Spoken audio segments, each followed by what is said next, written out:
Hello दोस्तों, एक बार फिर से आपका स्वागत है इस चैनल में। तो आज हम इस वीडियो में डिस्कस करने वाले हैं ये जो मैकवे का जो डिज़ाइन टूल डक्ट साइजर होता है। तो इस डक्ट साइजर का यूज हमें कैसे करना है, प्रॉपर वे में कैसे यूज करते हैं, ठीक है। तो जैसा कि आप यहाँ पे देख रहे होंगे कि ये इंटरफेस होता है इसका मैकवे डक्ट साइजर का, एग्जिट, प्रिंट, क्लियर और यूनिट का दिया हुआ है यहाँ पे। तो आप यहाँ से यूनिट चेंज कर सकते हैं। मेट्रिक यूनिट में आपको लीटर पर सेकंड, पास्कल पर मिनट वगैरह और मीटर पर सेकंड में वैल्यू इंटर करना पड़ेगा। और यूएस मेट्रिक में आपको सीएफएम और हेड लॉस आपको इंच वाटर गेज पर 100 फीट और वेलोसिटी को फुट पर मिनट में आपको एंटर करना पड़ेगा। तो आइए देखते हैं कि हम कैसे वैल्यू को एंटर करके हमें डक्ट साइज मिल जाता है।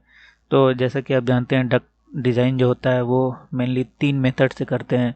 एक तो इक्वल फ्रिक्शन मेथड होता है, और फिर वेलोसिटी मेथड होता है, और तीसरा होता है स्टैटिक रीगन मेथड। तो यहाँ पे 2 मेथड दिया हुआ है, एक तो फ्लो रेट, दूसरा हेड लॉस दिया हुआ है, फ्रिक्शन लॉस जो होता है इंच वाटर कॉलम पर 100 फीट, और फिर वेलोसिटी भी दिया हुआ है। तो आप तो फ्रिक्शन लॉस पे कर सकते हैं, हेड लॉस पे, या फिर वेलोसिटी पे कर सकते हैं डिज़ाइन। तो आइए मैं करके दिखाता हूँ आपको। मान लीजिए कि मेरे पास कितना है, 5000 CFM है, ठीक है। कैलकुलेटेड CFM है, जो कि हम हीट लोड करते हैं वहाँ से मिलता है हमें CFM और टनेज। तो डक्ट साइज निकालने के लिए हमें CFM चाहिए होता है, तो हम यहाँ पे CFM इंटर कर देते हैं 5000। अब FPM हमें कहाँ से मिलेगा? तो हमारे पास इसरे का हैंडबुक होता है, उसमें recommended maximum duct velocity for low velocity system दिया हुआ है। लो वेलोसिटी डक्ट का जो हम डिज़ाइन करते हैं, तो उसके लिए यहाँ पे उसका वेलोसिटी दिया हुआ है मेन डक्ट में और ब्रांच डक्ट में। अगर मेन डक्ट आपका, अगर आप रेसिडेंशियल डिज़ाइन कर रहे हैं या होटल्स अपार्टमेंट का डिज़ाइन कर रहे हैं या फिर ऑफिस एरिया है, तो यहाँ से आप वेलोसिटी चूज कर सकते हैं, ठीक है। तो अब रेसिडेंशियल में आइए देखते हैं। मान लीजिए रेसिडेंशियल डक्ट डिज़ाइन करना है आपको, तो वहाँ पे मेन डक्ट जो होता है उसका FPM आपको दिया हुआ है 1000 सप्लाई डक्ट का। तो अभी हम सप्लाई डक्ट का ही निकालेंगे। तो यहाँ पे हम क्या करेंगे कि 1000 FPM हम एंटर कर देंगे, ठीक है। तो जैसे आपने 1000 FPM आपने एंटर किया, यहाँ पे हेड लॉस अपने आप कैलकुलेट हो गया, जो कि बाई फार्मूला इसमें लगा हुआ है, सॉफ्टवेयर बनाया गया उसी हिसाब से, ठीक है। तो ये 0.042 वाटर कॉलम पर 100 फीट आ गया। तो यहाँ पे जो है मेरा इक्विवेलेंट डक्ट डायमीटर निकल के आ गया। तो अगर आपको सर्कुलर डक्ट का सिलेक्शन करना हो तो यहाँ से सिलेक्ट कर सकते हैं। फिर लेकिन हमें क्या करना है, अभी मुझे रेक्टेंगुलर डक्ट का सिलेक्शन करना है। तो रेक्टेंगुलर डक्ट में आपको 2 चीज़ चाहिए होता है, एक तो विड्थ और दूसरा हाइट।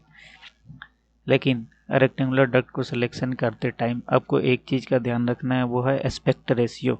जो बेस्ट एस्पेक्ट रेशियो होता है रेक्टेंगुलर डक्ट सिलेक्शन के लिए, वो होता है 4:1, जो कि मैक्सिमम अलाउेबल एस्पेक्ट रेशियो होता है। तो इस रेशियो को आप एक्सीड नहीं कर सकते। अगर मान लीजिए एक्सीड कर दिए तो क्या होगा, नॉइज़ का प्रॉब्लम हो जाता है और फ्रिक्शन लॉस बढ़ जाता है। तो आइए सेलेक्ट करते हैं। मान लीजिए 5000 CFM था मेरा, तो यहाँ पे मैं अपना डक्ट का विड्थ मैं डालता हूँ। मान लीजिए 48 का मुझे डक्ट चाहिए, विड्थ चाहिए। तो यहाँ पे 17 इंच आ गया, 48/17। और साथ साथ आपको यहाँ पे जो हेड लॉस आ रहा है इसको भी मैनेज करके रखना है। तो ये हेड लॉस जो है आपका एक्सीड नहीं होना चाहिए। अगर आप यहाँ पे 52 ले लेते हैं या 56 ले लेते हैं, तो यहाँ पे देखिए हेड लॉस जो एक्सीड हो गया मेरा। तो ये नहीं होना चाहिए, ठीक है। तो 48 मैं लेता हूँ। और दूसरा चीज़ ये ध्यान में रखना है कि आप डक्ट जब भी सेलेक्ट करें तो इवन नंबर लें और नंबर ना लें, क्योंकि जो डक्ट का कंस्ट्रक्शन होता है, जो डक्ट बनाया जाता है, वो हमेशा इवन नंबर में बनता है। तो मान लीजिए मैं इस डक्ट को मैं कर देता हूँ 16 इंच। तो अभी जो देखेंगे आप मैक्सिमम अलाउेबल वो बढ़ गया। तो मैं इसको 17 मेरा पहले आ रहा था, तो मैं इसको 18 करता हूँ।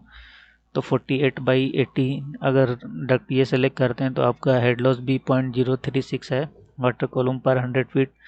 अगर और एस्पेक्ट रेशियो के हिसाब से भी अगर देखें तो 48/18 कर दीजिए तो ये कितना आ रहा है 2.66। ये 4 से कम है, ठीक है। तो आपका ये डक्ट आप सेलेक्ट कर सकते हैं। और दूसरा चीज़ सेम, अगर आप इसको यूनिट चेंज करके देखना चाहें तो आप यूनिट चेंज कर दीजिए। मेट्रिक में मान लीजिए इसको कर देते हैं तो 5000 जो है वो उसका आप 2360 लीटर पर सेकंड हो गया, 3.4 पास्कल पर मिनट हो गया, 5.08 मीटर पर सेकंड हो गया डक्ट आया। जो मैंने डक्ट सेलेक्ट किया था 48/48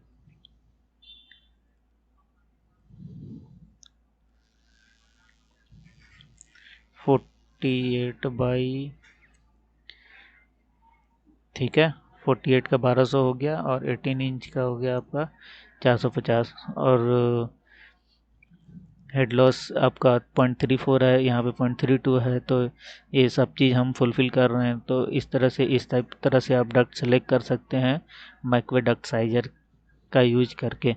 सो इस वीडियो में इतना ही, मिलते हैं नेक्स्ट वीडियो में। अगर ये वीडियो अच्छा लगा हो तो चैनल को सब्सक्राइब कर लीजिए। Thank you so much.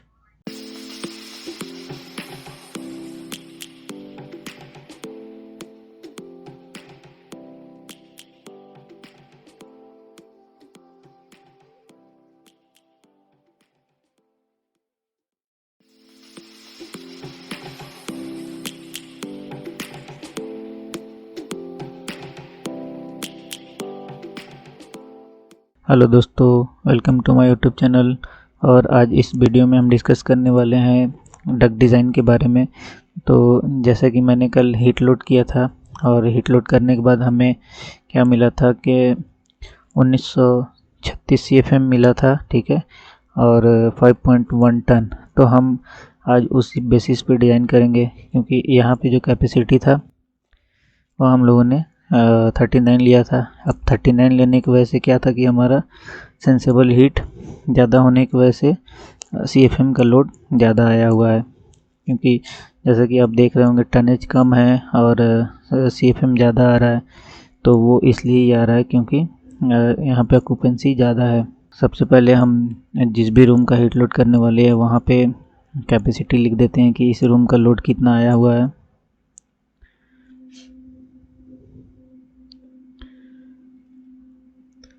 तो यहाँ पे मैं कैपेसिटी लिख देता हूँ। टनेज कितना था आया है मेरा, टनेज है 5.1 टन और CFM है मेरा 1936 CFM। तो सबसे पहले हमें एक मशीन सेलेक्ट करना पड़ेगा जो कि इस रूम में लगाएंगे। तो इस रूम का मशीन सेलेक्ट करने के लिए हमें क्या करना होगा, हम चले जाते हैं कैटलॉग में। तो अभी हमारे पास एक तोशिबा का कैटलॉग है। तो अभी मैं जो मशीन सेलेक्ट कर रहा हूँ उस मशीन का नेम है tensile duct high static pressure type. तो इस मशीन को मैं सेलेक्ट करूँगा। तो इस मशीन को सेलेक्ट करने के लिए सबसे पहले हमें CFM मैच करना होगा। तो अब हमें देखना होगा कि ये 1936 CFM का मशीन कौन सा है। अब जैसा कि ये मशीन का मॉडल दिया हुआ है, जैसे मैंने कि बताया था पहले भी, 48, 56, 72 और 96,000 BTU का ये मशीन है। तो वैसे ही उसका CFM दिया हुआ है यहाँ पे स्टैंडर्ड फ्लो रेट।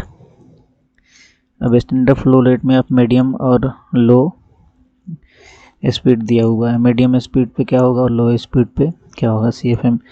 तो जैसा कि अभी हमें लो स्पीड पे, इसमें 2 सेटिंग होता है स्टैटिक में कि आप इसका स्पीड फैन का सेट कर सकते हैं, ठीक है। तो उसी बेस पे हम मशीन सेलेक्ट करते हैं अभी। तो अभी हम क्या करेंगे, 1976 CFM का एक मशीन आपको दिख रहा है यहाँ पे और 2964। तो इस मशीन से मैक्सिमम 2964 CFM आएगा और 1976 लो है। तो अभी हम क्या करेंगे कि तो इस मशीन को नहीं आप सेलेक्ट कीजिए।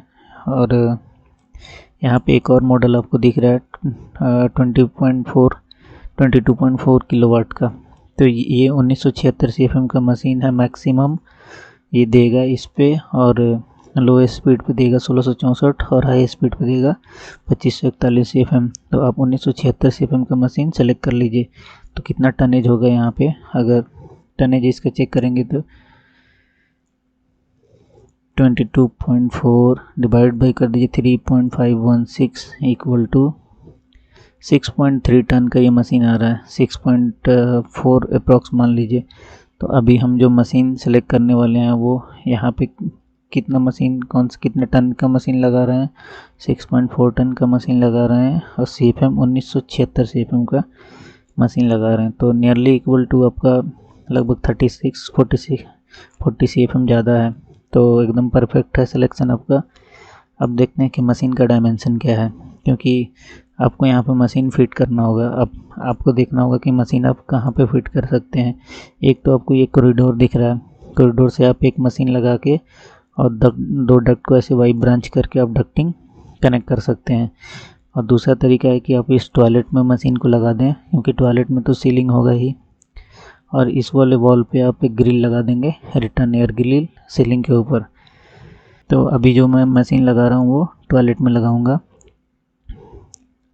इसका हम देख लेते हैं कि डायमेंशन क्या है इस मशीन का।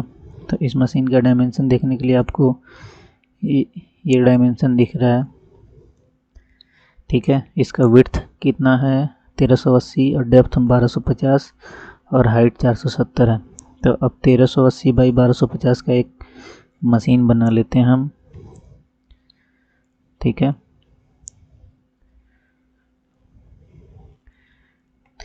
1380 बाई 1250 ये मशीन आपका बन गया, ठीक है।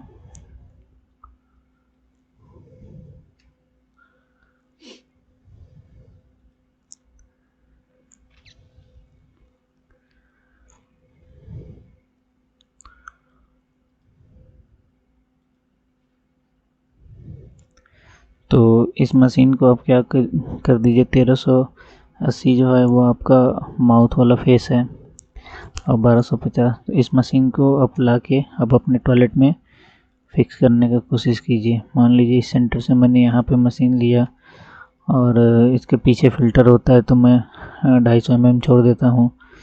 तो यहाँ पे मशीन आ गया। तो यहाँ पे हम लोग क्या करेंगे, इस वॉल को कट करने को बोलेंगे कस्टमर को, तो कस्टमर वो कट कर देगा। अब इसमें आप क्या कीजिए, जैसे माउथ पीस भी बना सकते हैं मशीन का। तो मान लीजिए कि यहाँ से मैं 150 mm ले लेता हूँ और 150 mm ऐसे, और उसके बाद 150 mm इधर से ले लीजिए, फिर इसको कनेक्ट कर दीजिए दोनों को। अब ये बन गया आपका मशीन का माउथ पीस, ठीक है। अब मशीन का माउथ पीस बन गया।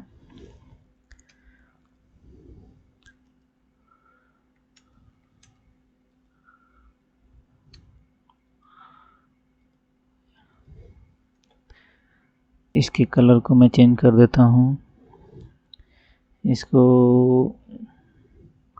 येलो कलर का कर देते हैं।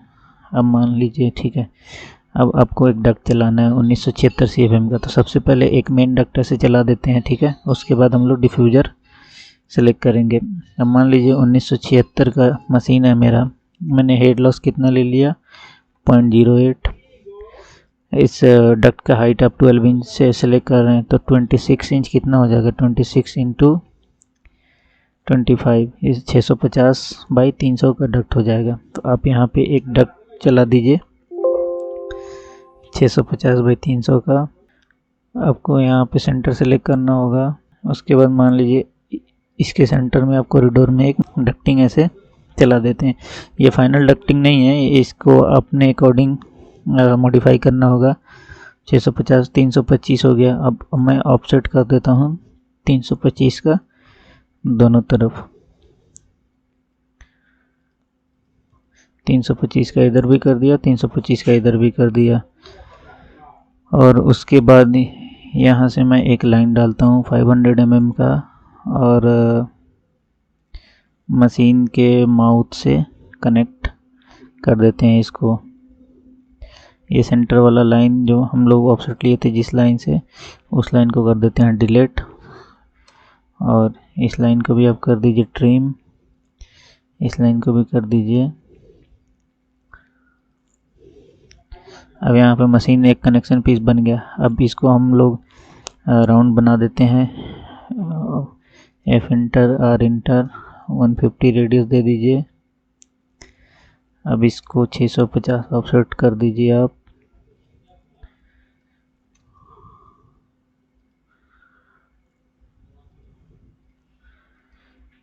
तो यहाँ पे आपका एक ऑफसेट पीस भी बन गया, ठीक है। अब उसके बाद आया अब डिफ्यूज़र। अपने अकॉर्डिंग यहाँ पे डिफ्यूज़र प्लेस करना होगा। अब डिफ्यूज़र प्लेस करने का क्या तरीका होता है, तो डिफ्यूज़र प्लेस करने का तरीका ये होता है कि मान लीजिए एक रेक्टेंगुलर आपके पास ये रूम है, ठीक है। अब इसमें डिफ्यूज़र कैसे लगाएंगे।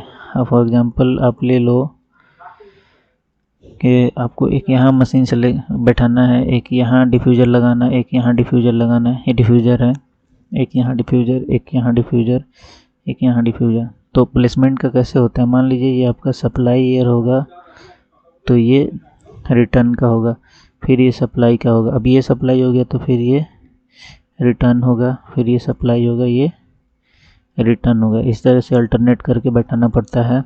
अब उसके बाद डिस्टेंस क्या होना चाहिए, तो डिस्टेंस यहाँ पे इस वॉल से ये जो डिफ्यूज़र का डिस्टेंस होगा वो होगा x, और इस डिफ्यूज़र और इस डिफ्यूज़र के बीच का डिस्टेंस कितना होगा 2x। फिर ये डिस्टेंस कितना होगा आपका 2x, फिर ये होगा x। वैसे ही अगर आप इधर से देखेंगे तो ये वाला डिस्टेंस आपका x होगा और ये होगा 2x, फिर होगा x।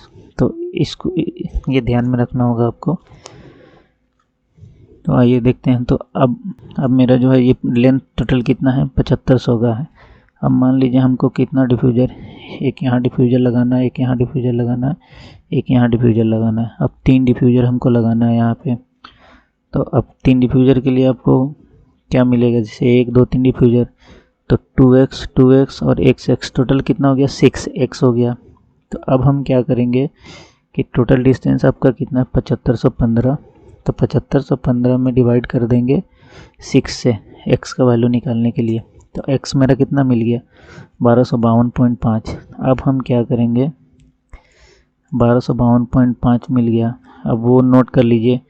अब फिर हमको इधर से अब जैसे देखेंगे हॉरिजॉन्टली कितना डिफ्यूज़र आएगा, एक डिफ्यूज़र और 2 डिफ्यूज़र, एक डिफ्यूज़र और 2 डिफ्यूज़र, तो कितना x हो गया 2x 3x 4x। तो 1252.5, ठीक है। उसके बाद अब कर देंगे 3750, 3750 डिवाइडेड बाई 4, तो x का वैल्यू कितना आ गया 937। तो 937.5 आ गया मेरा। तो अब हम क्या करेंगे कि इस पॉइंट से अब आपको लेना होगा 937.5, फिर यहाँ से आपको कितना लेना होगा 1252.5।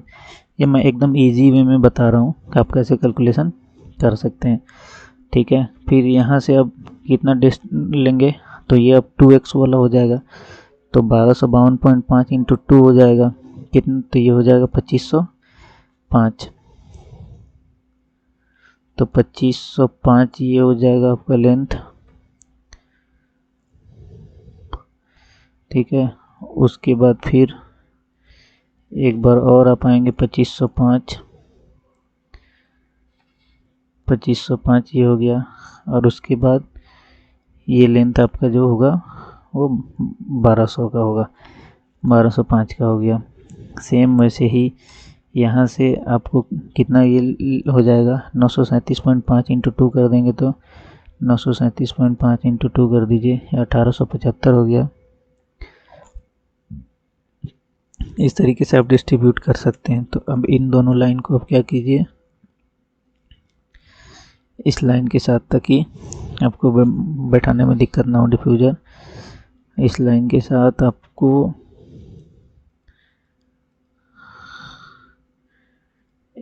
इसको प्लेस कर दीजिए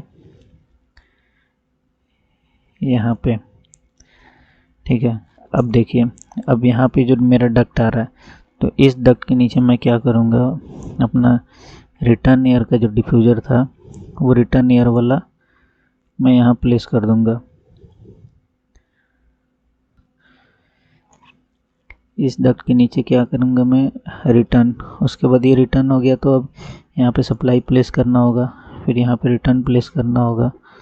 ठीक है, अब ये रिटर्न हो गया तो फिर ये सप्लाई होगा, फिर उसके बाद ये रिटर्न होगा। अब हमारा सप्लाई का 3 प्लेस दिख रहा है आपको। अब इन तीनों प्लेस पे आप सप्लाई या डिफ्यूज़र प्लेस कर दीजिए। अब यहाँ पे करने के लिए फिर आके इस पॉइंट पे क्लिक कर दिया मैंने, उसके बाद फिर से इस प्लेस पे क्लिक कर दिया और इस प्लेस पे क्लिक कर दिया। अब आप देखेंगे कैसा एकदम परफेक्टली हमारा डिस्ट्रीब्यूशन हो गया है डिफ्यूज़र का। ठीक है, तो कोई भी हॉट पॉकेट वगैरह यहाँ पे अब नहीं बनने वाला है, क्योंकि एयर पूरे रूम में एकदम परफेक्टली फ्लो होगा। तो अब इन सारे लाइनों को आप डिलीट कर दीजिए जो आप डिफ्यूज़र प्लेस करते टाइम आपने लाइन खींचा था। तो इन सारे लाइनों को मैं एक एक करके डिलीट कर रहा हूँ, आपको भी ऐसे करना पड़ेगा। हो गया। अब देखिए, अब जो सप्लाई का हमारा डक्ट होगा वो सप्लाई का डक्ट सिर्फ और सिर्फ सप्लाई या डिफ्यूज़र से ही कनेक्ट होगा। तो अब कितने डिफ्यूज़र से हम सप्लाई दे रहे हैं? 3 डिफ्यूज़र से। तो 1976 हमारा टोटल CFM है और 3 डिफ्यूज़र से हम सप्लाई कर रहे हैं। तो पर डिफ्यूज़र कितना आ गया आपका? 658.6। तो इसको लगभग 659 CFM मान सकते हैं पर डिफ्यूज़र से। ठीक है, अब यहाँ पे अब रिटर्न जो होगा, रिटर्न हम सिर्फ यहाँ ये वॉल जो दिख रहा है सीलिंग के ऊपर से रिटर्न डायरेक्टली मशीन में चला जाएगा। रिटर्न के लिए कोई डक्ट हम लोग नहीं डाल रहे हैं, सिर्फ सप्लाई के लिए डाल रहे हैं। तो अब हमें सप्लाई के लिए डक्ट का साइजिंग निकालना पड़ेगा। तो अब क्या करना है हमें, एक डिफ्यूज़र से कितना CFM फ्लो हो रहा है? 659। तो 659 CFM हो गया। अब क्या करना है कि हमारा जो मेन डक्ट का उसका हाइट कितना था? 12 इंच। तो हम क्या करेंगे, अब अपना कॉलर का हाइट मान लीजिए मैं 8 इंच कर देता हूँ। ठीक है, 8 इंच कर दूंगा तो मैं कितना 17 इंच बाई 8 इंच का डक्ट हो जाएगा। 17 इंटू 25 कर देंगे तो ये कितना हो गया? 425। तो जैसा कि मैंने पहले बताया था आपको ऑड सेलेक्ट नहीं करना होगा, तो 425 का मैं 400 नहीं सेलेक्ट करूँगा क्योंकि साइज कम पड़ जाएगा एरिया। तो हम इसको 450 में सेलेक्ट कर लेता हूँ। 450 बाई 200 का डक्ट हो जाएगा। तो यहाँ पे मैं एक डक्ट बनाता हूँ।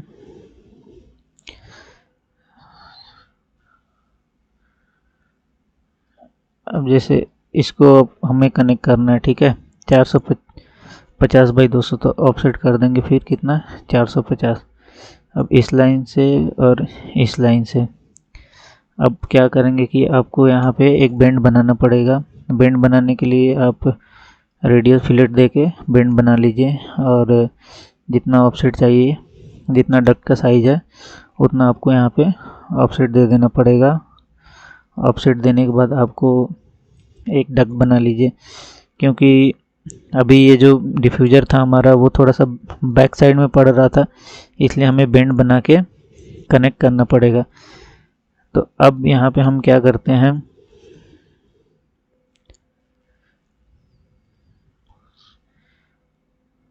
अब ऐसे मैं इसको कनेक्ट कर देता हूँ फ़िलहाल, फिर मैं इसका साइजिंग बताता हूँ। अब देखिए, अब ये डक्ट तो मैंने कनेक्ट कर दिया इससे। अब लेकिन यहाँ से जो कॉलर निकालेंगे, ये तो ब्रांच डक्ट हो गया। अब कॉलर निकालेंगे, उसका साइज़ क्या होगा? तो उसका साइज़ निकालने के लिए मान लीजिए कितना CFM था? 659 CFM था। डिवाइड बाई कर देंगे 500 इंटू 144। अब इसको अंडर रूट स्क्वायर साइज में हमको चाहिए, तो ये कितना हो गया? लगभग 14 आ गया, 14 इंच। तो 14 बाई 14 का डक्ट होगा हमारा कनेक्शन।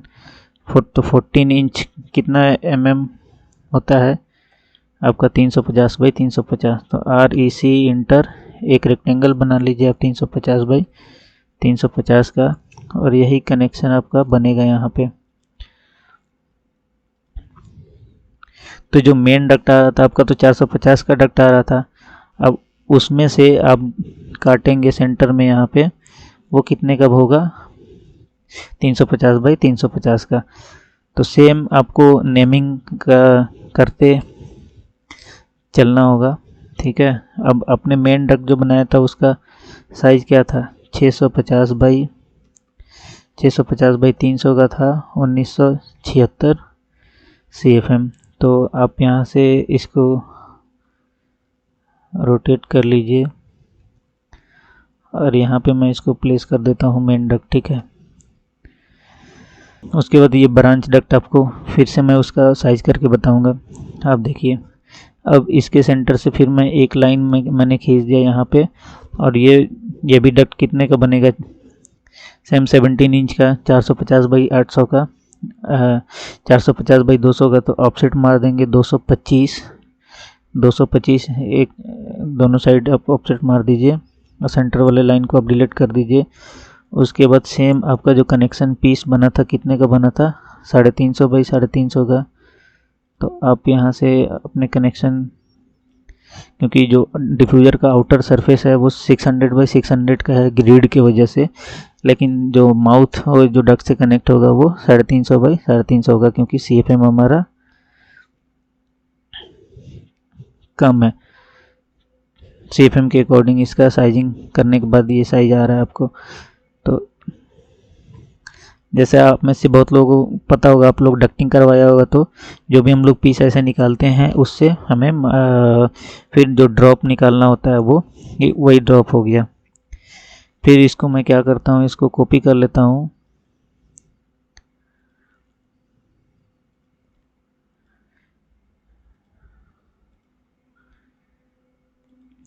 इसको हम कॉपी कर लेते हैं और ये जुगाड़ है ताकि जल्दी से बन जाए।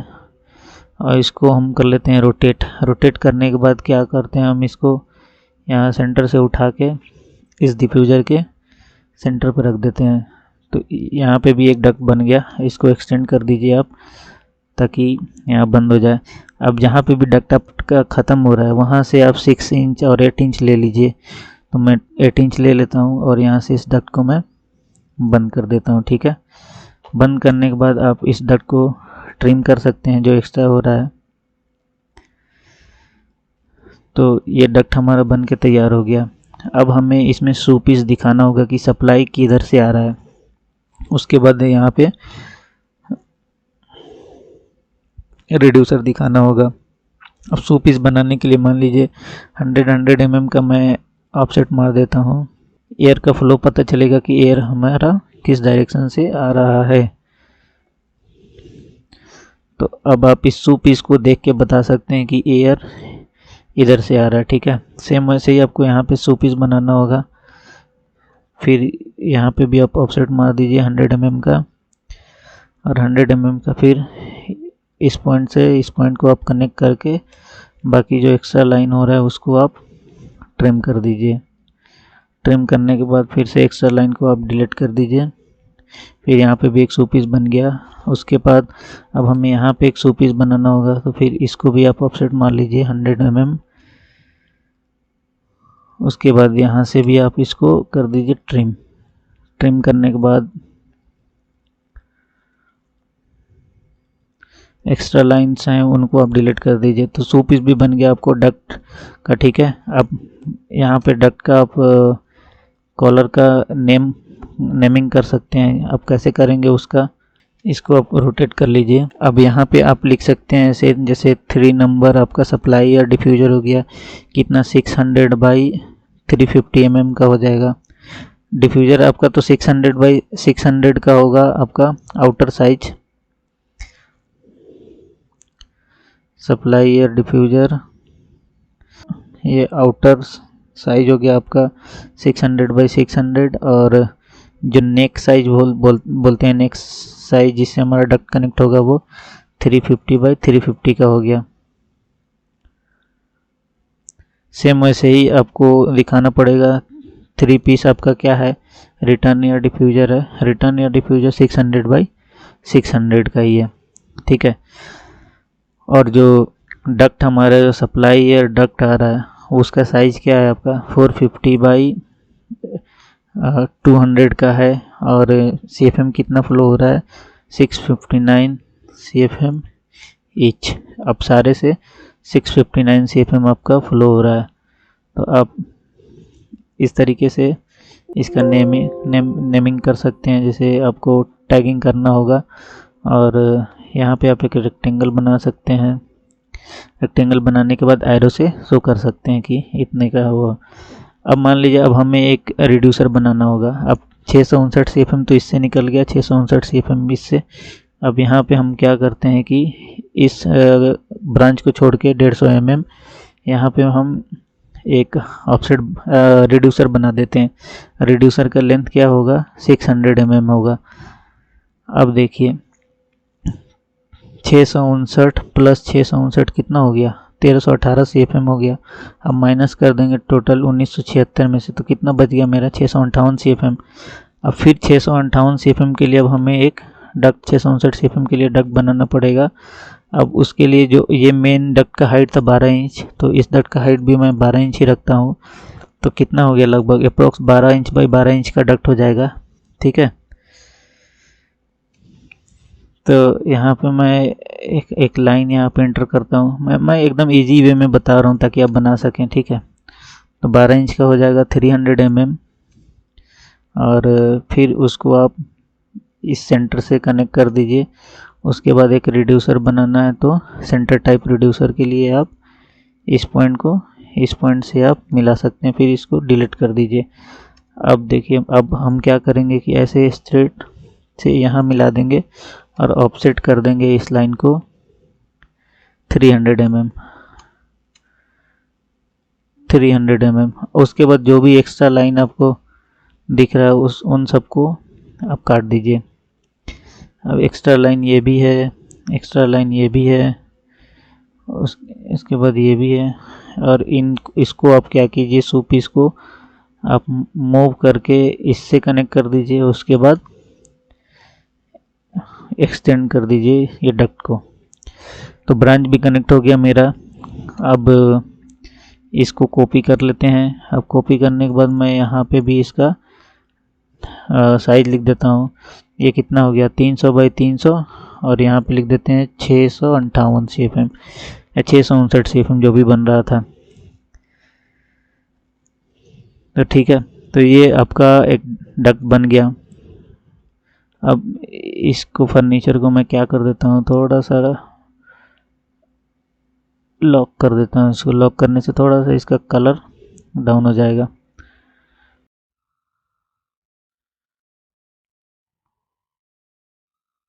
लॉक। अब जैसा कि आप देख रहे हैं डक्टिंग आपका एकदम परफेक्ट दिख रहा है। डिफ्यूज़र भी हो गया इस रूम में। अब जैसे टोटल 6 डिफ्यूज़र हो गया, 3 सप्लाई का और 3 रिटर्न का। और रिटर्न के लिए हम क्या करेंगे, यहाँ पे वॉल को ओपन करा लेंगे क्लाइंट से। अब रिटर्न का भी साइजिंग करते हैं कि कितना वॉल ओपनिंग होना चाहिए। तो जितना भी हम सप्लाई एयर दे रहे हैं उसका 1.5 टाइम्स एक्स्ट्रा होता है रिटर्न का ओपनिंग। ठीक है, अब मान लीजिए कि रिटर्न जो आता है वो 500 FPM पे आता है। तो मेरा टोटल कितना था, 1976 CFM था। डिवाइडेड बाई 500 कर देंगे तो कितना स्क्वायर फीट आ गया, 3.9 स्क्वायर फीट। अब इसमें हम 1.5 से मल्टीप्लाई कर देंगे। अब सप्लाई के लिए हमें 3.9 स्क्वायर फीट एरिया चाहिए और रिटर्न के लिए हम 1.5 से मल्टीप्लाई कर देंगे, तो हमें टोटल 6 स्क्वायर फीट का एरिया चाहिए। 6 स्क्वायर फीट का एरिया आप कैसे निकाल सकते हैं, अब 6 स्क्वायर फीट अब इंटू 144 से मल्टीप्लाई कर दीजिए इसमें, तो ये 853 स्क्वायर इंच आ गया। अब स्क्वायर इंच आ गया। अब मान लीजिए इसमें आप 14 इंच हाइट लेते हैं अगर ओपनिंग का, तो इसमें डिवाइड कर दीजिए 14 इंच से, तो टोटल कितना आ गया, 60 इंच बाई 14 इंच का। तो 60 बाई 14 का आपको ओपनिंग लेना पड़ेगा। तो 60 का कितना हो जाएगा, 60 इंटू 25 आपका 1500, और 1500 बाई 350। तो यहाँ से जैसे आप यहाँ देखिएगा, यहाँ से टोटल ओपनिंग कितना है, टोटल 2100 है। और ये डक्ट निकालने के बाद आपका स्पेस यहाँ पे काफ़ी मिल जाएगा ओपनिंग के लिए। अगर ये ओपनिंग नहीं मिल रहा है तो आपको क्या करना पड़ेगा कि एक यहाँ से डक्ट बना के इस गेट के ऊपर से आपको यहाँ पे भी एक डक्ट दे देना पड़ेगा। तो ये रिटर्न या डक्ट यहाँ से ये डायरेक्टली यहाँ से सक कर लेगा और कुछ ओपनिंग आप यहाँ पे दे देंगे, तो यहाँ से भी आप अपने एज पर कैलकुलेशन के अकॉर्डिंग आप ओपनिंग करा सकते हैं। तो इस वीडियो में इतना ही। अगर आपको अच्छा लगा हो तो चैनल को सब्सक्राइब कर लीजिए आप लोग, क्योंकि चैनल को सब्सक्राइब कर लेंगे तो मैं जो भी वीडियो बनाता हूँ आप तक नोटिफिकेशन मिल जाएगा पहले, तो आप देख सकते हैं, सीख सकते हैं। अगर आप लोगों को मेरा वीडियो अच्छा लगता हो तो आप सजेशन भी दे सकते हैं। आप अपने अकॉर्डिंग सजेस्ट कीजिए कि आपको किस टॉपिक पे वीडियो चाहिए, तो मैं उस टॉपिक पे वीडियो बनाने का कोशिश करूँगा। ठीक है। और मैं जो नेक्स्ट वीडियो बनाऊँगा वो आपको हम मशीन सिलेक्शन करके दिखाऊंगा, टोटल पाइप सिलेक्शन। तोशिबा का सॉफ्टवेयर आता है एक सिलेक्शन टूल, तो उस पे। तो इस वीडियो में इतना ही, मिलते हैं नेक्स्ट वीडियो में। Thank you so much.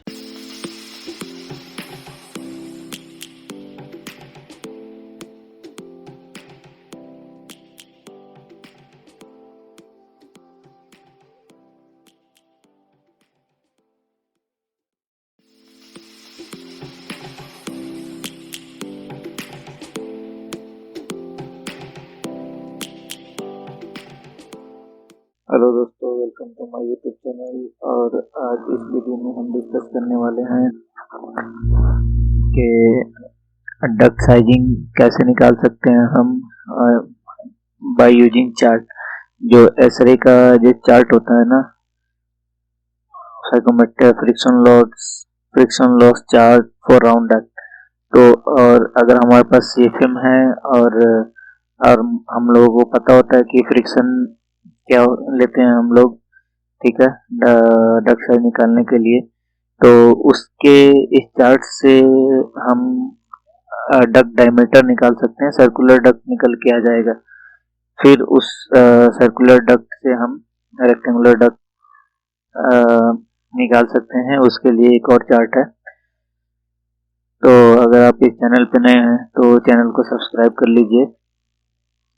और आइए देखते हैं कि चार्ट की मदद से हम कैसे डक साइज निकाल सकते हैं। तो चार्ट के लिए आपको सबसे पहले एसरे का हैंडबुक होना चाहिए। मैं इसका लिंक शेयर कर दूंगा डिस्क्रिप्शन में, आप वहां से डाउनलोड कर सकते हैं ये चार्ट। ठीक है। तो आइए देखते हैं। जैसे मान लीजिए कि अपने पास कितना 5000 सीएफएम है और 5000 सीएफएम पे हम अपना डक साइजिंग निकालना चाहते हैं। तो अब जैसे कि आप यहाँ पे देख रहे हैं, ये जो वर्टिकल लाइन दिख रहा है, तो इस चार्ट के बारे में मैं कुछ बता दूं। तो ये जो वर्टिकल लाइन आपको दिख रहा है, ये सीएफएम का लाइन होता है। और ये हॉरिजॉन्टल लाइन दिख रहा है, ये फ्रिक्शन लॉस चार्ट होता है इंच ऑफ वाटर पर 100 फीट। उसके बाद आपको ये जो इंक्लाइन लाइन दिख रहा है, लेफ्ट टू राइट जो इंक्लाइन लाइन है, वो वेलोसिटी है एफपीएम में दिया हुआ। ठीक है। उसके बाद फिर आप ये जो डक डायमीटर देख रहे हैं, ये जो वर्टिकल लाइन, ये वाला लाइन दिख रहा है, ये डक डायमीटर है जो कि इंच में आएगा। ठीक है। तो आइए देखते हैं। तो अब मान लीजिए कि मेरे पास 5000 सीएफएम है।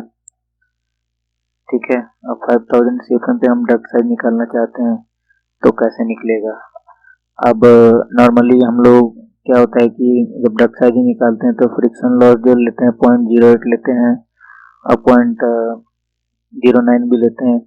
तो 0.08 पे क्या साइज होगा डक का, तो मान लीजिए 0.5 दिया हुआ है, 0.6, 0.7 और 0.8 का ये लाइन है। तो अब हम क्या करेंगे, 5000 सीएफएम और 0.08 लाइन दोनों को इंटरसेक्ट करेंगे हम। तो 3000, 4000, ये 5000 सीएफएम का लाइन है। अब इसको हम देखेंगे इंटरसेक्ट करते हैं। ये 5000 सीएफएम का आ गया। अब 0.08 का लाइन जो है, मान लीजिए इस पॉइंट पे मिल रहा है हमें, तो ये पॉइंट हमें मिल गया। तो अब हम देखेंगे कि डक डाया कितना आ रहा है। डक डायमीटर अब चूज करने के लिए अब हमें इस वर्टिकल लाइन पे इस वाले लाइन को देखना पड़ेगा। तो ये लाइन जो हमें इंटरसेक्ट मिल रहा है, ये कितना मिल रहा है, 26। और ये थोड़ा नीचे कट कर रहा है हमको, तो 26 पॉइंट समथिंग होगा। मान लीजिए 26.2 ले लेते हैं या 26.3 ले लेते हैं।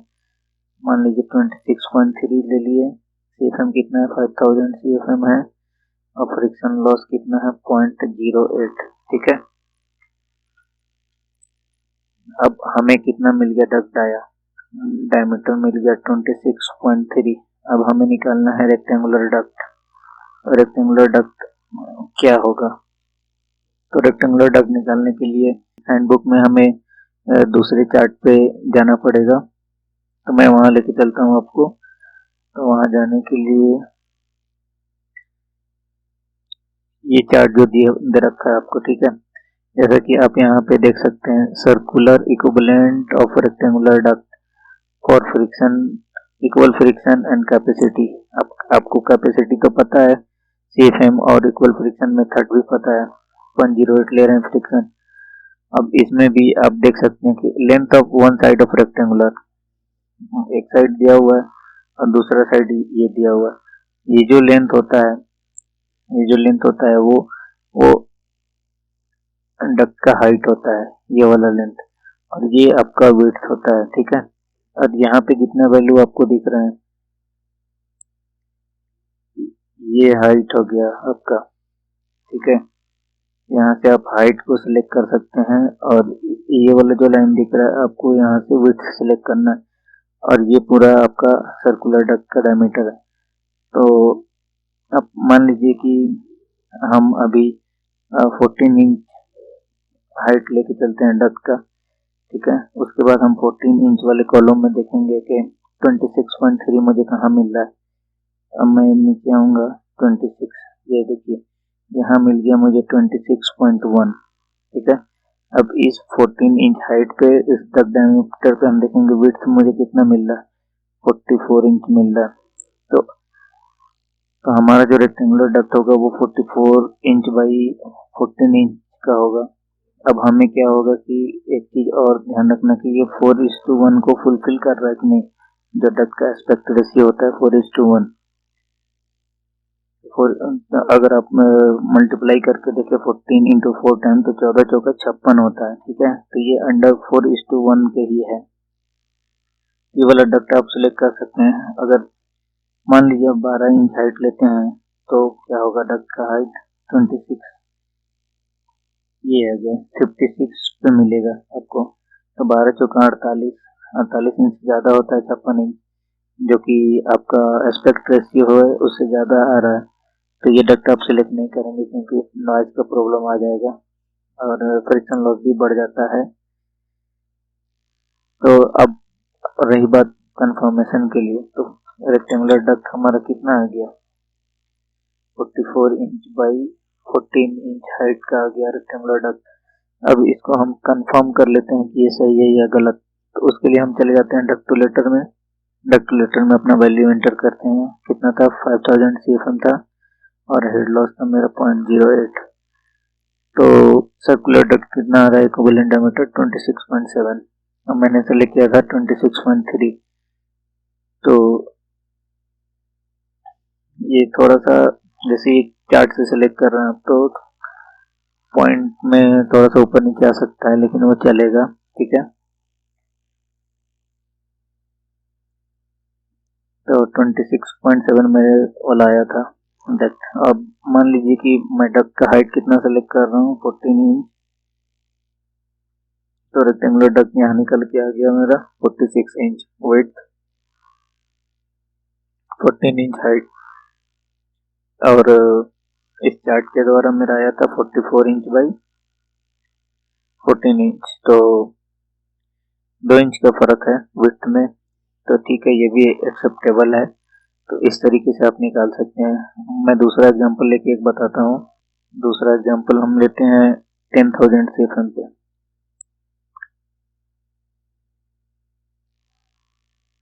अब देखिए 5,000, 6,000, 7, 8, 9, 10, तो ये 10,000 का लाइन हो गया, ये 10,000 CFM का लाइन हो गया मेरा। अब यहाँ देखेंगे 0.08 फ्रिक्शन, ये है 0.5678, तो 0.8 फ्रिक्शन लॉस। अब देखेंगे ये दोनों टचिंग कहाँ पे कर रहा है, यहाँ पे दोनों एक दूसरे को इंटरसेक्ट कर रहा है, ठीक है। तो अब देखते हैं कि यहाँ पे वैल्यू क्या है। जैसे कि आप देख रहे हैं यहाँ पे दोनों इंटरसेक्ट कर रहा है एक दूसरे को। तो अब ये वाला लाइन जो आपका था यहाँ पे, ये 32 इंच का था, फिर ये 32 और 2-2 इंच का गैप है, तो ये 34 इंच, मान लीजिए 34 इंच पे इंटरसेक्ट कर रहा है। 10,000 CFM है मेरा, 0.08 फ्रिक्शन हो गया, तो डक डाया कितना मिल गया मेरा, 34 इंच 34 इंच डक डाया मिल गया। अब 34 इंच से हम क्या करेंगे कि रेक्टेंगुलर डक निकालेंगे, तो इसको हम कर देते हैं कैंसिल।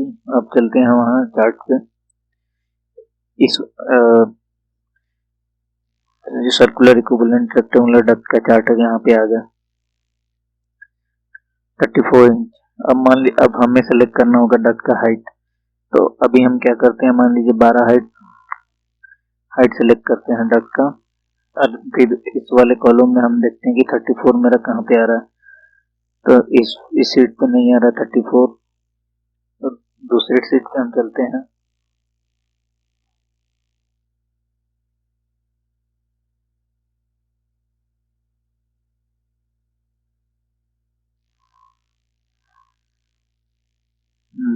तो ये 12 इंच हाइट था और ये 34 इंच, 34 इसमें नहीं है 12 इंच में, क्योंकि एस्पेक्ट रेशियो गड़बड़ हो जा रहा है, तो हम 12 इंच को छोड़ के 14 इंच का डक लेंगे। हमेशा डक हाइट आप इवन नंबर ही सेलेक्ट कीजिएगा, सम संख्या, ठीक है। अब 14 इंच में हम देखते हैं, मान लीजिए 14 इंच का हाइट ले रहे हैं हम, ठीक है, तो इसमें हम देखते हैं 34 इंच मेरा किधर आ रहा है, तो CFM ज़्यादा है, तो हमें 16 इंच, ऐसे आप एक एक स्टेप आगे बढ़ के चेक करना होगा। तो अब मान लीजिए मैं 18 इंच लेता हूँ डक का हाइट,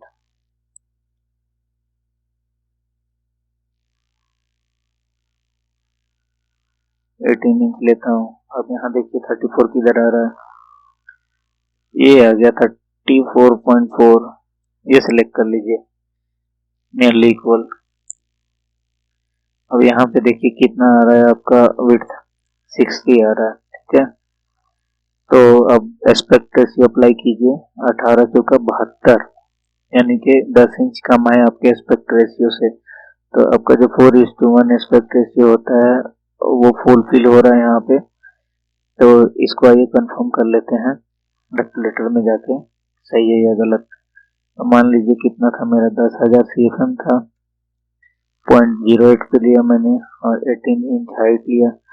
तो सबसे पहले यहाँ देख लीजिए आपका, मैंने 34 सेलेक्ट किया था और ये 34.7 इंच आ रहा है डक डायमीटर, तो एग्जैक्ट आप अगर स्केल से करेंगे तो ये आपको परफेक्ट मिल जाएगा। अब जो रेक्टेंगुलर साइज है, मैंने क्या किया कि 18 इंच हाइट लिया है और 60 इंच विड्थ आया है, तो यहाँ पे 18/61 आ रहा है।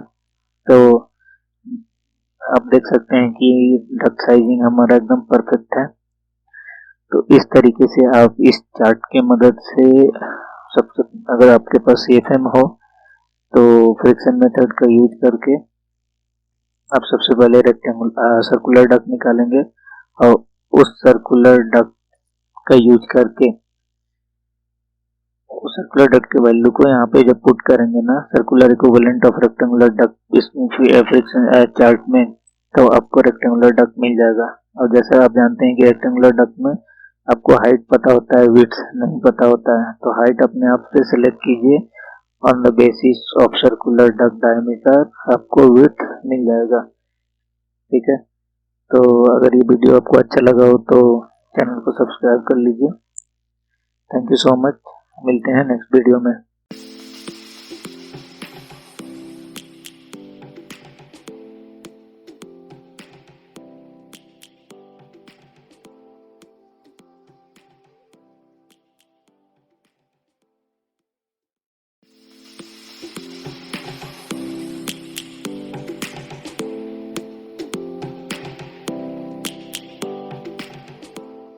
हेलो दोस्तों, एक बार फिर से आपको सबका स्वागत है मेरे चैनल में। और आज इस वीडियो में हम डिस्कस करने वाले हैं कि जैसे मान लीजिए कोई एक रूम है आपके पास 8,000 बाई 4,000 का, मतलब 8 मीटर बाई 4 मीटर का, और आपको इसमें डिफ्यूज़र प्लेस करना है। तो अब डिफ्यूज़र कैसे प्लेस करना है, अब मान लीजिए कि यहाँ पे जो सीलिंग लगने वाला है वो ग्रिड सीलिंग है। आप डिफ्यूज़र कहाँ पे लगाते हैं, जहाँ पे ग्रिड सीलिंग होता है 600 बाई 600 का।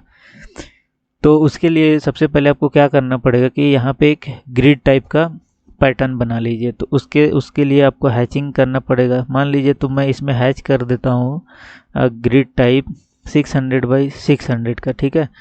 तो ये मैंने ग्रिड बनाया हुआ है और इसको मैं यहाँ पे प्लेस कर देता हूँ 600 बाई 600। और तो आपको एक इनिशियल स्टेप मिल गया कि आपको कैसे करना है।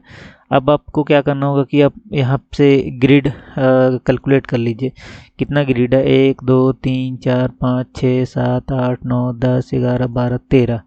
अब 13 इंटू 600 कितना हो जाएगा, 7800 हो गया। फिर इधर से गिन लीजिए वर्टिकल कितना है, 1 2 3 4 5 6।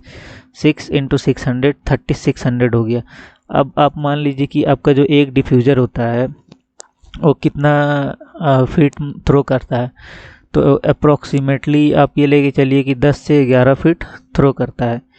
जब भी आप डिफ्यूज़र को प्लेस करना होगा तो मान लीजिए ये आपके पास एक रेक्टेंगुलर रूम है, ठीक है। अब आपको इसमें डिफ्यूज़र प्लेस करना है तो उसके लिए क्या करना होगा, मान लीजिए कि एक हमको यहाँ डिफ्यूज़र प्लेस करना है, एक यहाँ प्लेस करना है, एक यहाँ प्लेस करना है, फिर एक यहाँ प्लेस करना है, एक यहाँ और एक यहाँ। तो डिस्टेंस कैसे हम लोग कैलकुलेट करते हैं, तो ये वाला जो डिस्टेंस होगा वॉल से आपका x होगा।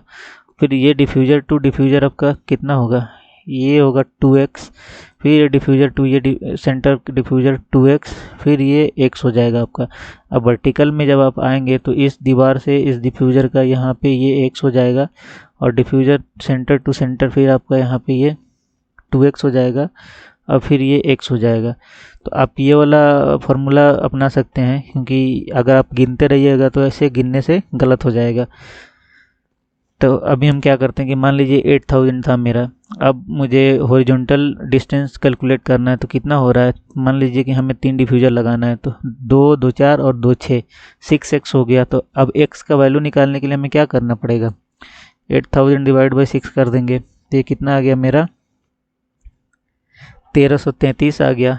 फिर वर्टिकल डिस्टेंस में आप क्या करेंगे, अब यहाँ पे आप देखिए जैसे कि ये टोटल कितना x हो जाएगा, 2x और x 3x और ये x 4x हो गया। टोटल डिस्टेंस मेरा कितना है यहाँ पे 4000। तो 4000 डिवाइड में मैं 4 कर दूंगा तो x का वैल्यू कितना आ जाएगा, यहाँ पे मुझे 1000 मिल गया। अब हमें डायमेंशन प्लेस करना है तो कैसे करेंगे, तो इधर से 1000 फिर इधर से 1333। अब आइए प्लेस करते हैं, आप कलर चेंज कर लीजिए तो जिससे कि दिखे। तो इस रूम के कॉर्नर से इधर जब हम चलेंगे तो ये वाला डायमेंशन मेरा कितना हो गया 1333 होगा। और फिर यहाँ से वर्टिकल लाइन कितना मेरा हो जाएगा 1000। तो अभी आप ऐसे ही प्लेस करते चलिए। अब फिर हम जब इधर चलेंगे 8000 वाले लाइन में तो हमें क्या सेलेक्ट करना पड़ेगा 2x। अब 2x का वैल्यू कितना आएगा 1333 इंटू 2 कर देंगे तो 2666 आ गया। अब यहाँ से आप क्या कीजिए, अपना कैलकुलेशन स्टार्ट कीजिए 2666। फिर ये एक लाइन छोटा सा खींच दीजिए ताकि आपको पता चले। फिर 2666 और फिर जब इस लाइन को आप जब यहाँ से यहाँ तक कनेक्ट करेंगे ना तो ये आप वही 1333 और जितना मिल रहा है वो आपको मिलेगा 1335। उसके बाद आपको फिर ये वैल्यू कितना होगा 2x होगा। तो ये जब 1000 मेरा था तो 1000 इंटू 2 कर देंगे तो 2x यहाँ पे 2000 हो गया।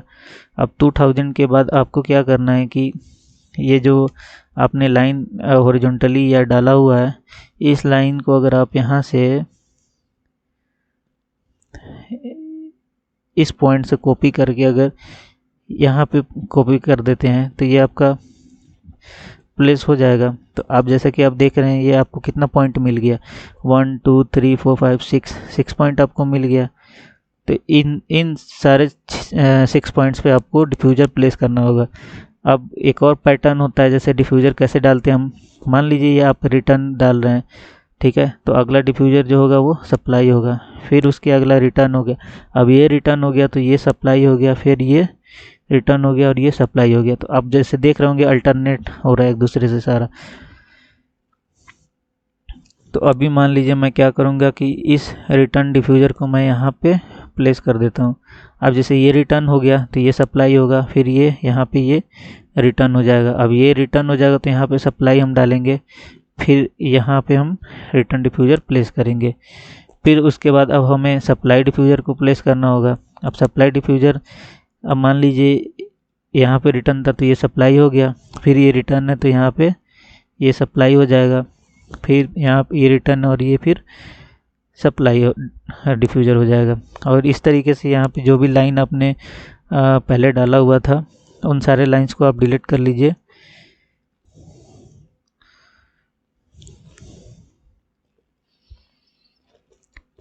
इन लाइंस को तो आपने डिलीट कर लिया। अब रहा बात कि ग्रिड में ये फिट नहीं हो रहा है, ठीक है। अब ग्रिड में फिट करने के लिए आपको क्या करना पड़ेगा, आप इन डिफ्यूजर्स को आप मैनुअली थोड़ा सा मूव करेंगे आप, और उसको आप यहाँ ग्रिड में डाल सकते हैं।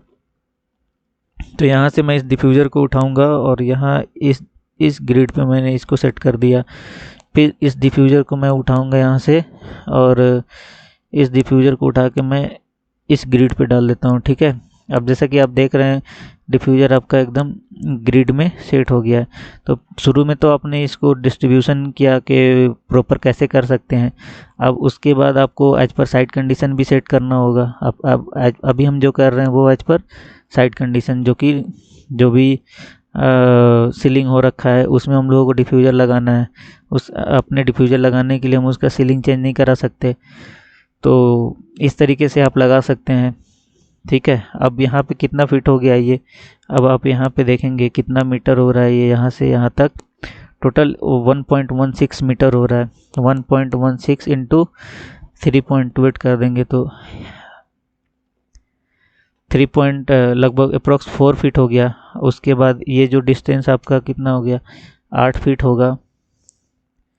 1.8 मीटर हो गया, 1.8 इंटू 3.28 6 मीटर हो गया। तो इस तरीके से आप डिफ्यूज़र लगा सकते हैं। अगर ये वीडियो आपको अच्छा लगा हो तो चैनल को सब्सक्राइब कर लीजिए, और फिर मिलते हैं नेक्स्ट वीडियो में।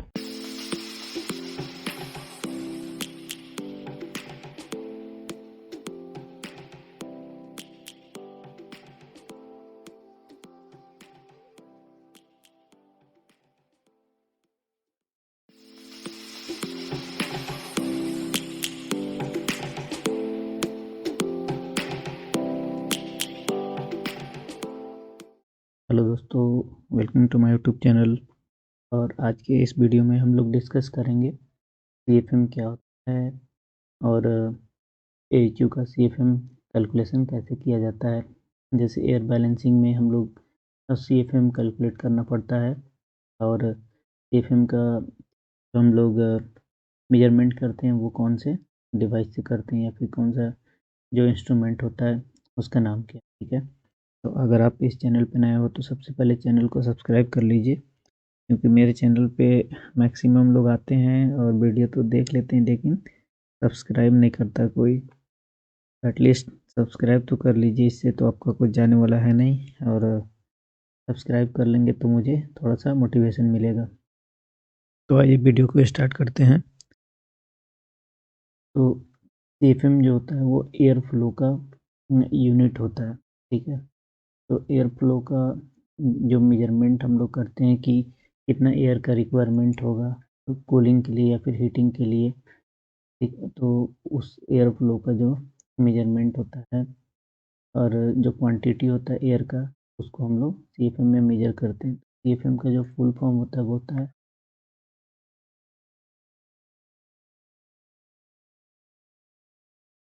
क्यूबिक फीट पर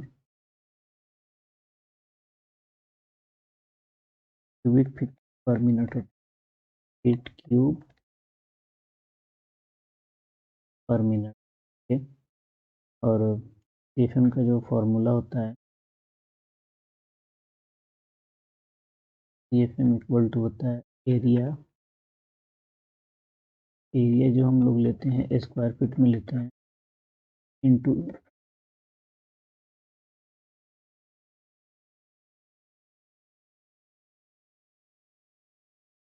एवरेज वेलोसिटी लेते हैं, ठीक है। वो लेते हैं हम लोग एफपीएम में। तो एफपीएम का जो फुल फॉर्म होता है ये होता है फुट पर मिनट।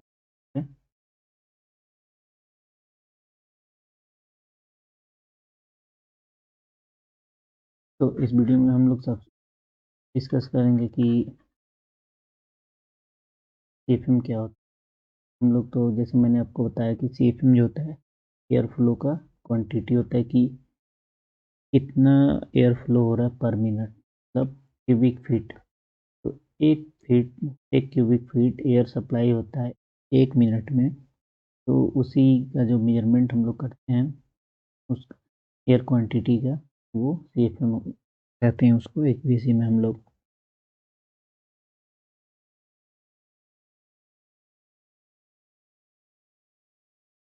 उसके बाद आइए मैं एक एग्जांपल से देके तो आइए एक एग्जांपल से मैं आपको समझाता हूँ, ठीक है। एग्जांपल में हम लोग देखेंगे कि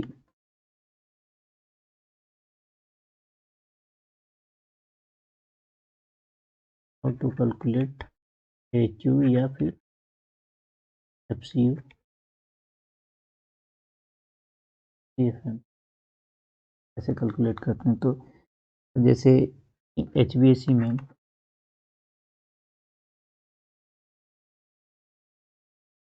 में मान लीजिए आपका जैसे एफ सी यू हो गया, एच यू हो गया, फिर एक्सियल फैन हो गया, या फिर आपका इनलाइन फैन हो गया। तो इनका जो एयर क्वांटिटी जो होता है एयर फ्लो, ठीक है, एयर फ्लो का जो मेजरमेंट होता है ना,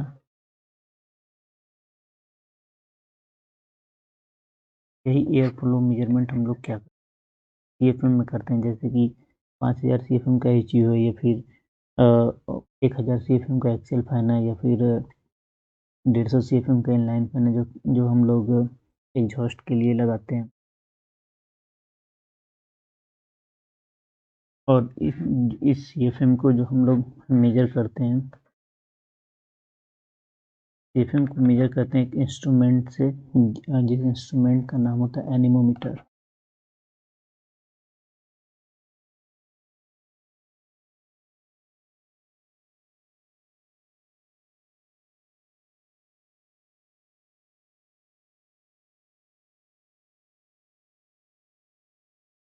एनीमोमीटर, ठीक है। तो एनीमोमीटर एक इंस्ट्रूमेंट है जिसका यूज हम लोग करते हैं सीएफएम को मेजर करने के लिए।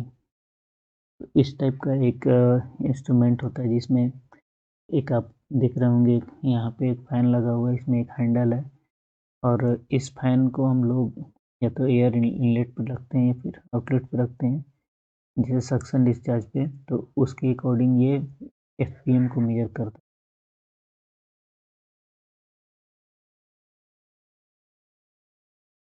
ये वेलोसिटी मेजर करता है, ठीक है। ये वेलोसिटी मेजर कई तरीके से करता है। एक तो इसमें यूनिट सेट करना पड़ता है, एफपीएम में कर लीजिए आप, या फिर मीटर पर सेकेंड में कर लीजिए। तो एफपीएम आपका हो गया फुट पर मिनट, और मीटर सेकेंड हो गया आपका। तो नॉर्मली सीएफएम कैलकुलेट करने के लिए जो वेलोसिटी चाहिए होता है उसका यूनिट एफपीएम में होना चाहिए, जैसे कि मैंने बताया था पहले। नेक्स्ट हम लोग देखते हैं कि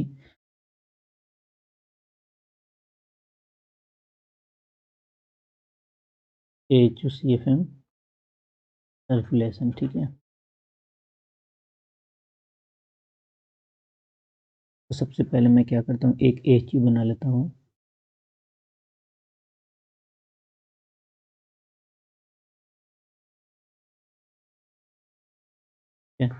एच यू में एक आपका इधर ट्वेल्व सेक्शन होता है।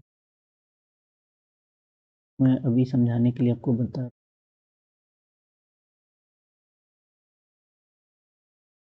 ठीक है।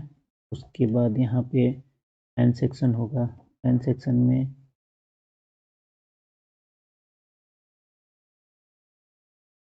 एक बड़ा सा मोटर लगा होता है जो कि एयर को शाफ्ट होगा। उसके बाद यहाँ पे एयर इनलेट होगा, एयर इनलेट पे फिल्टर लगा होता है, और नीचे आपका एचयू का बेस हो गया। ठीक है, मैं लिख देता हूँ कि एचयू बेस हो गया, कॉइल हो गया, फैन हो गया। यहाँ पे आप लिख सकते हैं जैसे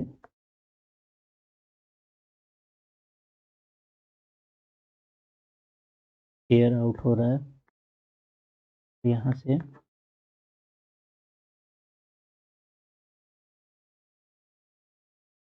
एयर इन हो रहा है। ठीक है, एयर इन हो रहा है, या फिर इसको आप बोल सकते हैं सक्शन, और इसको बोल सकते हैं डिस्चार्ज, एयर एंट्री भी बोलते हैं इसको। ठीक है, जैसा कि आप लोग साइड पे देखा होगा आपने कि एचयू का जो पीछे फिल्टर लगा होता है वो सेक्शन वाइज होता है। जैसे मान लीजिए इस फिल्टर को हम लोग अगर फ्रंट से देखते हैं तो ये फिल्टर इस तरीके का होगा।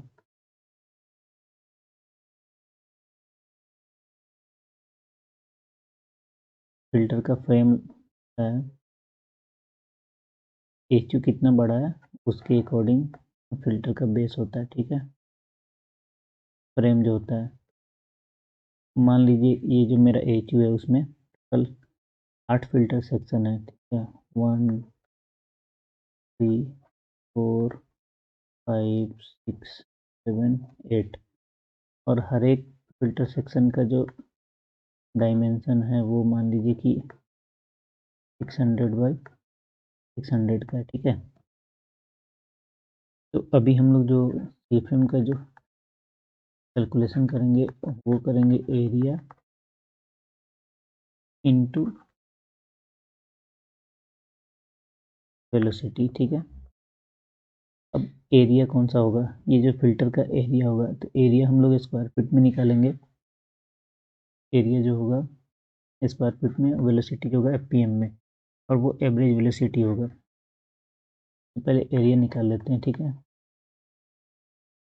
एरिया निकालने के लिए फीट में हमें कैलकुलेट करना है। तो यहाँ पे अभी देख रहे हैं आप एमएम में दिया हुआ है, तो इसको हम मीटर में लिख लेते हैं। तो कितना हो जाएगा 0.6 इंटू 0.6। अब इसमें हम क्या करेंगे, ये 0.6 मीटर स्क्वायर हो गया। ठीक है, अब मीटर स्क्वायर को स्क्वायर फीट में चेंज करने के लिए हम 10.76 से मल्टीप्लाई करते हैं। ये एक फैक्टर है जो कि हम लोग यूनिट कन्वर्जन में यूज करते हैं स्क्वायर मीटर से स्क्वायर फीट में।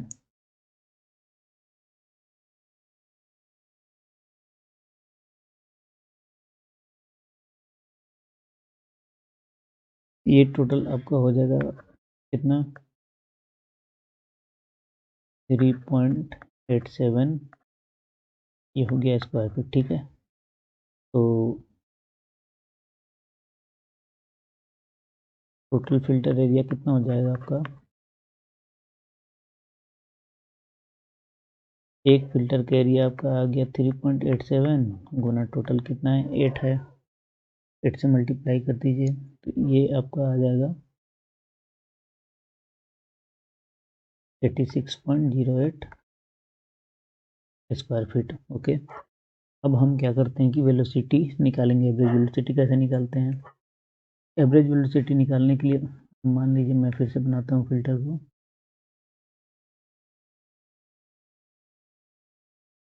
ये आपका एक सेक्शन,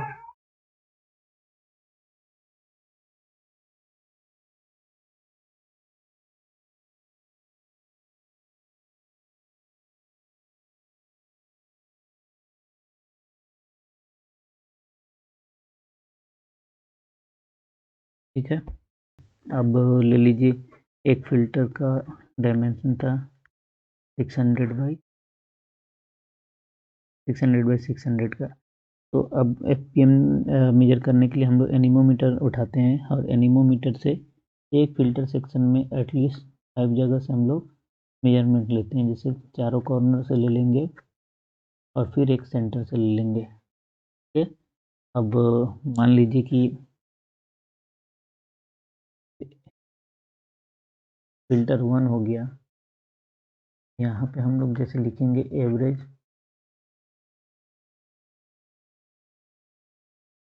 वेलोसिटी। अब एवरेज वेलोसिटी में 01 फिल्टर है, 01 फिल्टर का ए हो गया, 01 फिल्टर का बी हो गया, 01 filter C plus 01 filter D plus 01 filter E. मैंने नेमिंग कर दी, जैसे A B C D E, ये पांचों पॉइंट मैंने उठाया। अब जैसे मान लीजिए कि एक यहाँ पे कितना इसका रीडिंग आ रहा है, जैसे 500 fpm। सेकेंड कॉर्नर पे हमारा आ रहा है 450 fpm। सेकेंड थर्ड पे अगर मान लीजिए कि 400 fpm आ रहा है, और नेक्स्ट आ गया आपका मान लीजिए कि 600 fpm, और सेंटर में 700 fpm आ रहा है। अब हम इसका एवरेज वेलोसिटी कैसे निकालेंगे? एवरेज वेलोसिटी निकालने के लिए टोटल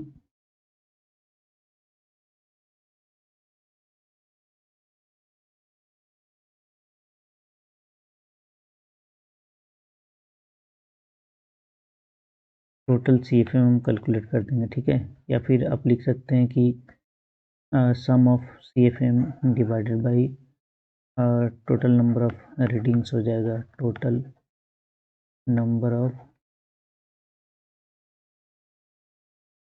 कितना रीडिंग लेते हैं अभी हम, मेरा मान लीजिए कि 5 5 8 25 40 टोटल। एक एक एग्जांपल मैं दे रहा हूँ, इनका सम कितना हो जाएगा? इन सब का सम हो जाएगा आपका 500 प्लस 450 प्लस 100 प्लस 600 प्लस 700। इन सब का एक फिल्टर का आ रहा है आपका 1650, डिवाइड बाई हम कर देंगे 5। ये 5 रीडिंग ले रहे हैं। इसका एवरेज वेलोसिटी कितना आ गया? 530 fpm। वैसे ही हम निकाल सकते हैं 530 में, अगर सबका सेम अगर मान के चले तो 530 इंटू 8 कर देंगे मल्टीप्लाई। तो यहाँ पे मैं लिख देता हूँ टोटल,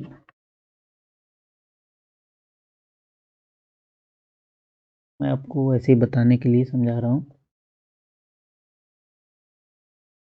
530 इंटू 8 हो जाएगा। ठीक है, और टोटल डिवाइड बाई, जैसे टोटल 8 फिल्टर सेक्शन है तो 8 मैं कर देता हूँ। तो ये टोटल कैलकुलेशन होने के बाद कितना, मान लीजिए 530 fpm आ गया। अब हमको CFM निकालना है। CFM निकालने के लिए फार्मूला मैंने क्या बताया था? Area into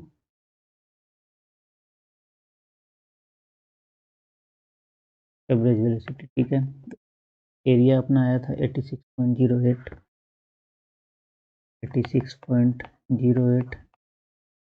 feet square, into velocity आ गया 500 फुट पर मिनट।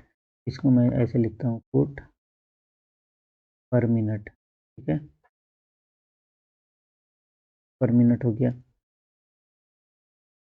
तो 530 गुना 86.08, ये आपका आ गया लगभग 45,600.4 स्क्वायर फीट। और एक फीट कितना हो गया? फीट क्यूब हो गया, डिवाइड बाई मिनट हो गया। ये यही फीट क्यूब पर मिनट को हम लोग लिखते हैं CFM, क्यूबिक फीट पर मिनट। तो इस तरीके से आप HU का CFM कैलकुलेशन कर सकते हैं, या फिर HU का हो गया, या फिर FCU हो गया, या फिर आप एक्सियल फैन का, जैसे एयर बैलेंसिंग करते टाइम हम लोगों को ज़रूरत पड़ता है CFM कैलकुलेशन करने का। तो इस तरीके से आप कर सकते हैं। तो भाइयों, अगर ये वीडियो अच्छा लगा हो तो भाई लोग चैनल को सब्सक्राइब कर लो और बेल आइकन को भी दबा देना, ताकि नेक्स्ट टाइम मैं जो वीडियो बनाऊँ आप लोगों को मिल जाए नोटिफिकेशन। ओके, तो अगर इस वीडियो में कोई करेक्शन हो, कुछ करना हो, तो आप कमेंट करके बता सकते हो। और फिर मिलते हैं नेक्स्ट वीडियो में। और आप अपना टॉपिक भी कमेंट कर सकते हो कि नेक्स्ट वीडियो किस टॉपिक पे होना चाहिए।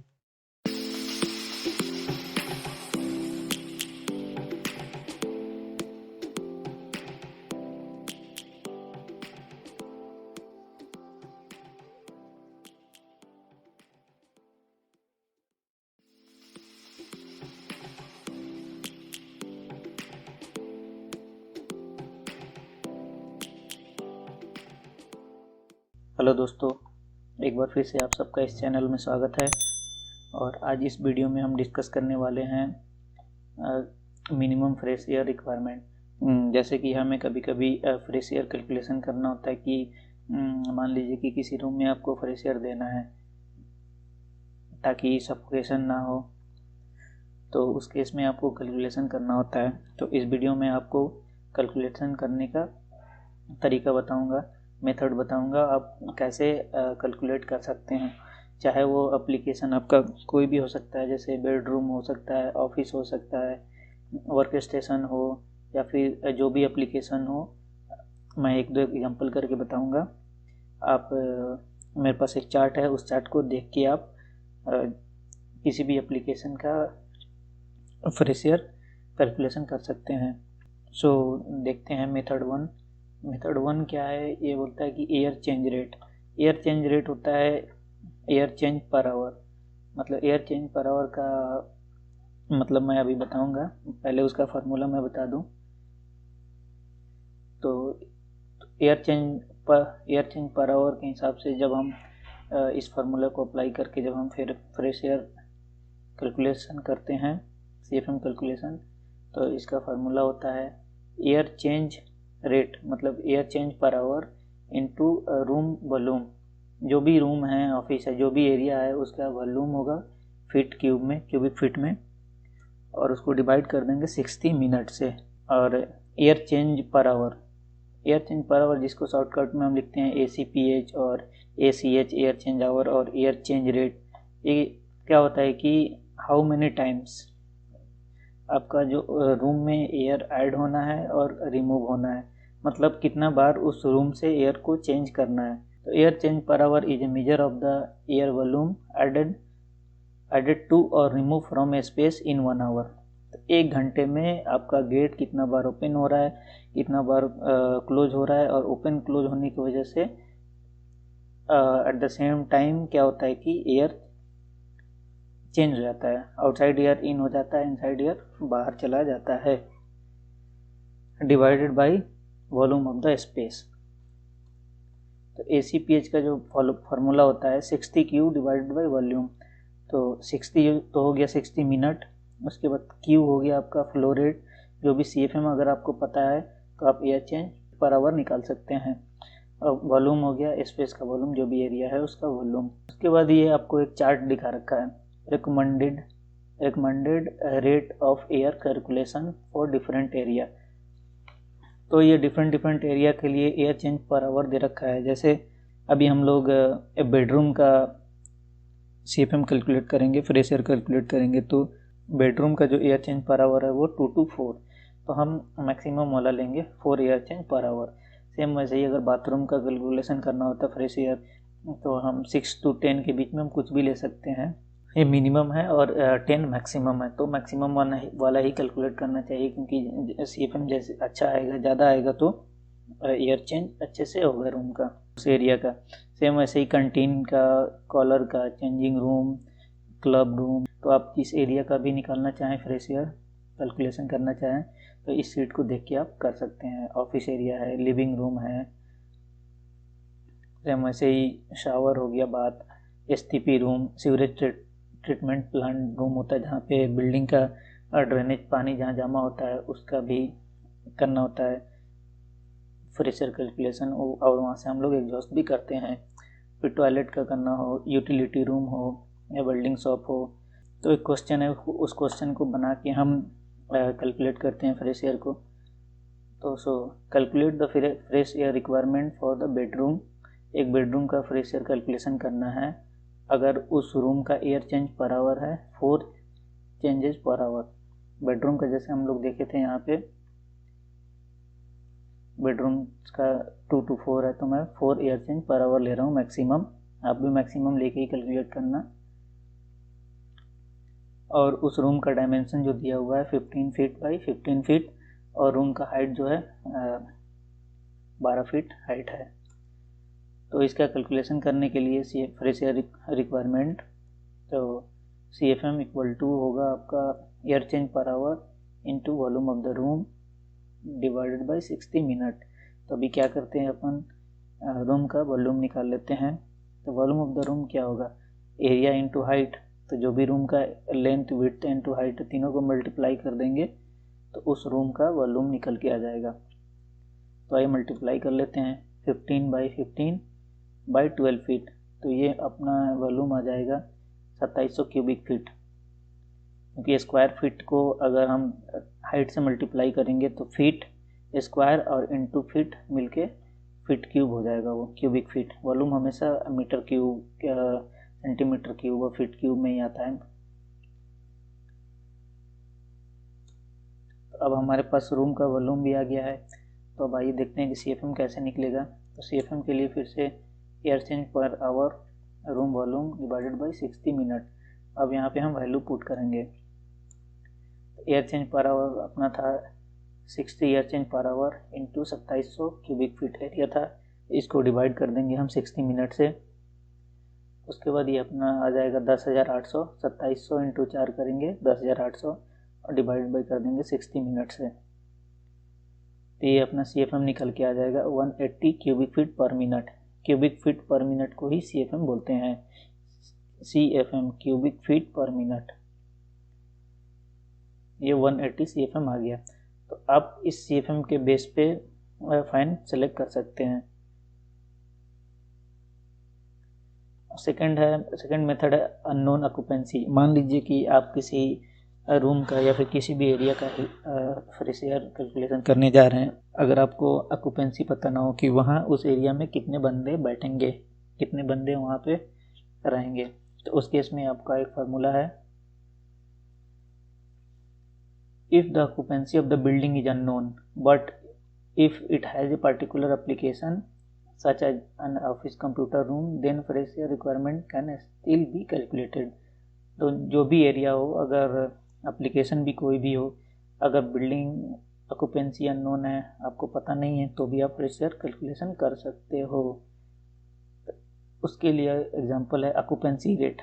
तो हमें सबसे पहले ऑक्यूपेंसी निकालना पड़ेगा। तो ऑक्यूपेंसी निकालने के लिए क्या करना होता है, ऑक्यूपेंसी रेट इक्वल टू होता है टोटल फ्लोर एरिया। आपके पास जितना भी फ्लोर एरिया है उस फ्लोर एरिया को डिवाइड कर देंगे आप फ्लोर एरिया पर पर्सन जो स्क्वायर फीट, एक बंदे को कितना स्क्वायर फीट एरिया चाहिए। तो अगर आपको ये पता चल जाए कि एक बंदे को कितना स्क्वायर फीट एरिया चाहिए, एरिया स्क्वायर फीट में पता चल जाएगा, तो आप टोटल एरिया में डिवाइड कर दोगे, total area divide by floor area, तो आपको पर्सन पता चल जाएगा। तो जैसा कि ये आप एक शीट देख रहे हैं, ये एसरे 62.1 है, minimum ventilation rate breathing zone. इससे आप इस चार्ट की मदद से आप फ्रेश एयर कैलकुलेट कर सकते हो। तो जैसा कि अभी हम लोग ऑफिस स्पेस का कर रहे हैं, तो यहाँ पे आप देख रहे होंगे, सो यहाँ पे ये आपको दिख रहा होगा, ऑफिस स्पेस दिख रहा है ये। तो ऑफिस स्पेस में ये वाला कॉलम क्या दिया हुआ है, CFM पर पर्सन और CFM पर स्क्वायर फीट। और यहाँ पे देखिए जो हमें चाहिए पर्सन पर 1000 स्क्वायर फीट और पर 100 मीटर स्क्वायर। तो आपको क्या चाहिए कि अभी पता करना है कि कितना ऑक्यूपेंसी होगा। तो इस चार्ट से आपको देखना है, आना है, आपको एप्लीकेशन ढूंढना है कि आप किस एप्लीकेशन का फ्रेश एयर निकाल रहे हैं। तो हमें अभी ऑफिस बिल्डिंग का निकालना है। तो ऑफिस बिल्डिंग में हम चले जाएंगे इधर, ये वाला जो दिख रहा है आपको 5।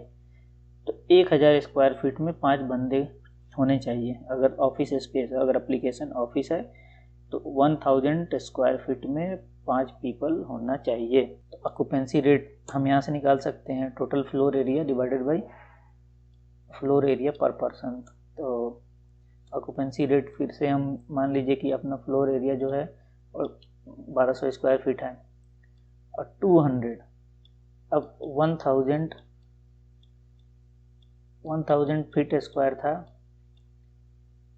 5 बंदे के लिए, तो डिवाइड कर देंगे 1000 डिवाइडेड बाई 5, तो ये अपना आ जाएगा 200। तो 1200 डिवाइडेड बाई 200, तो यहाँ से ऑक्यूपेंसी निकल के आ गया मेरा 6 पीपल। तो ये जो एरिया है 1200 स्क्वायर फीट में 6 पीपल रहेंगे यहाँ पे। जैसे कि यहाँ पे एग्जांपल में बताता हूँ। और ऑफिस स्पेस के लिए आपने देखा था, ऑफिस स्पेस के लिए पर person 1000 square feet is 5, 1000 square feet में 5 बंदे होंगे तो 200 स्क्वायर फीट पर पर्सन आ जाएगा। यही मैंने यहाँ पे पुट किया है और यही यहाँ पे लिख के भी बता दिया आपको। तो नेक्स्ट आइए इसका कैलकुलेशन करते हैं CFM। तो quantity of fresh air requirement, CFM calculate करने के लिए हमें फिर से ऑक्यूपेंसी रेट इंटू रेट पर पर्सन और CFM पर पर्सन डालना है। तो CFM इक्वल टू हो जाएगा रेट पर पर्सन, ये 6 पीपल आया हुआ था पहले इस फार्मूला से, उसके बाद मल्टीप्लाई कर देंगे हम CFM पर पर्सन। ये 5 CFM पर पर्सन कहाँ से आया? 5 CFM पर पर्सन आपको लाने के लिए कहाँ मिलेगा? आपको जाना है उसी SRA 62.1 में, इसी सीट पे आना है आपको। तो ऑफिस स्पेस में CFM पर पर्सन कितना होगा? तो CFM पर पर्सन जैसा कि इस कॉलम में आप देख रहे हैं, तो आप आ जाइए ऑफिस स्पेस में और ऑफिस स्पेस में दिया हुआ है 5 CFM पर पर्सन। तो आप वहाँ से 5 CFM पर पर्सन यहाँ पे डाल दीजिए। तो ये अपना आ गया कितना? 30 CFM पर पर्सन। तो आइए चलते हैं एक रूम का हम फ्रेश एयर निकाल के मैं आपको बताता हूँ। मान लीजिए एक रूम है, ये मास्टर बेडरूम, और हमें इस मास्टर बेडरूम में फ्रेश एयर डालना है, फ्रेश एयर सप्लाई करना है। तो वो फ्रेश एयर कितना होना चाहिए, कितना CFM होगा? तो जैसा कि आपने फॉर्मूला में देखा था CFM निकालने के लिए, तो हम CFM यहाँ पे कैलकुलेट करेंगे। CFM इक्वल टू क्या होता है? Air change per our multiply by volume, और यहाँ पे आ जाता है, यहीं पे इसको मैं लिख देता हूँ डिवाइडेड बाई 60 मिनट। अब CFM इक्वल टू क्या हो जाएगा? तो CFM और रूम का एयर चेंज कितना था? 4 एयर चेंज पर आवर था, इनटू वॉल्यूम, रूम का वॉल्यूम कितना है? एरिया है 400 square feet, 482 square feet room का एरिया है 482, इंटू आप कर दीजिए 12 फीट हाइट है, तो रूम का वॉल्यूम निकल गया 5784, और इसको डिवाइड कर दीजिए आप 60 मिनट से। तो 5784 इंटू 4 कितना हो जाएगा आपका? 23136। तो CFM इक्वल टू हो जाएगा 23836, ये आ जाएगा डिवाइडेड बाई 60 से। तो CFM इक्वल टू कितना हो जाएगा? 23136 है। अब 23136 डिवाइड बाई हम कर देंगे 60, तो 385 CFM, 385.6 ये आपका आ गया CFM। तो इस तरीके से आप निकाल सकते हो CFM।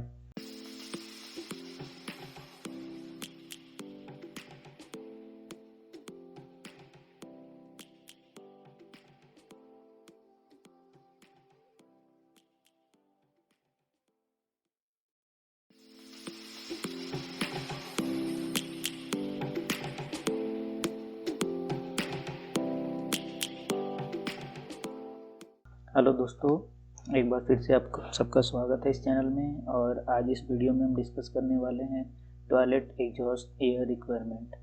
टॉयलेट एग्जॉस्ट के लिए जो एयर कैलकुलेट करना होता है हमें, उसका हम देखेंगे मेथड उसको कैलकुलेट कैसे कर सकते हैं। तो आइए देखते हैं method. Air change rate, air change per our. Air change per our के अकॉर्डिंग आप कैसे टॉयलेट एग्जॉस्ट का सीएफएम निकालेंगे। तो उसका फार्मूला है आपका exhaust air requirement equal to होता है air change per hour into room का वॉल्यूम, स्क्वायर फीट में आप निकाल लीजिएगा, और डिवाइड बाई 60, उसको 60 से मल्टीप्लाई कर देना है। उसके बाद क्या है, एयर चेंज पर आवर, जैसा कि मैंने फ्रेश एयर वाले वीडियो में बताया था, air change per hour is a measure of the air volume added और remove from the space in 1 hour. 1 घंटे में उस रूम से कितना एयर हम ऐड कर रहे हैं उस रूम में, और कितना एयर उस रूम से हम रिमूव कर रहे हैं, और उसको divided by volume of the space. The air को चेंज कर रहे हैं हम रूम से, गंदा एयर को निकाल के हम उसमें फ्रेश एयर डालते हैं। तो अभी हम गंदा एयर कितना निकालना है उस एग्जॉस्ट करने के लिए हम सीएफएम कैलकुलेट कर रहे हैं। तो एयर चेंज पर आवर का फॉर्मूला हम लोग पहले ही देखे थे, 60 Q divide by volume, Q हो गया सीएफएम। अगर पता हो तो आप एयर चेंज पर आवर निकाल सकते हैं। उसके बाद ये आपको चार्ट दिया हुआ है एयर चेंज पर आवर का। तो इस चार्ट के हेल्प से आप किसी भी रूम का एग्जॉस्ट करना हो अगर आपको, तो एयर चेंज पर आवर आप यहाँ से ले सकते हैं। या फिर आपको फ्रेश एयर कैलकुलेट करना हो या आपको एग्जॉस्ट एयर कैलकुलेट करना हो, तो आपको एयर चेंज यहीं से इसी चार्ट से मिलेगा। तो अभी हम लोग क्या करते हैं कि एग्जॉस्ट कर रहे हैं, बाथरूम है, टॉयलेट है, तो हम बाथरूम का एयर चेंज पर आवर देख लेते हैं। तो बाथरूम का जो एयर चेंज पर आवर है वो है 6 to 10। तो हम मैक्सिमम वाला ही एयर चेंज लेना चाहिए हमें, क्योंकि अगर एयर क्वांटिटी आपका कम आएगा, आप कम कैपेसिटी का फ़ैन भी सिलेक्ट कर लेंगे, और कम कैपेसिटी का फ़ैन क्या होगा कि आपका जो स्मेल है उसको सक कर नहीं कर पाएगा, क्योंकि सीएफएम बहुत कम है। इसलिए हमें मैक्सिमम एयर चेंज लेना चाहिए ताकि हैवी सीएफएम आए, और हमारा फ़ैन भी उसी तरह से सिलेक्शन हो फ़ैन का, उसका स्टैटिक प्रेशर वगैरह सिलेक्शन। तो अभी हम ले लेते हैं 10 air change per our. Same एक क्वेश्चन हम देखते हैं।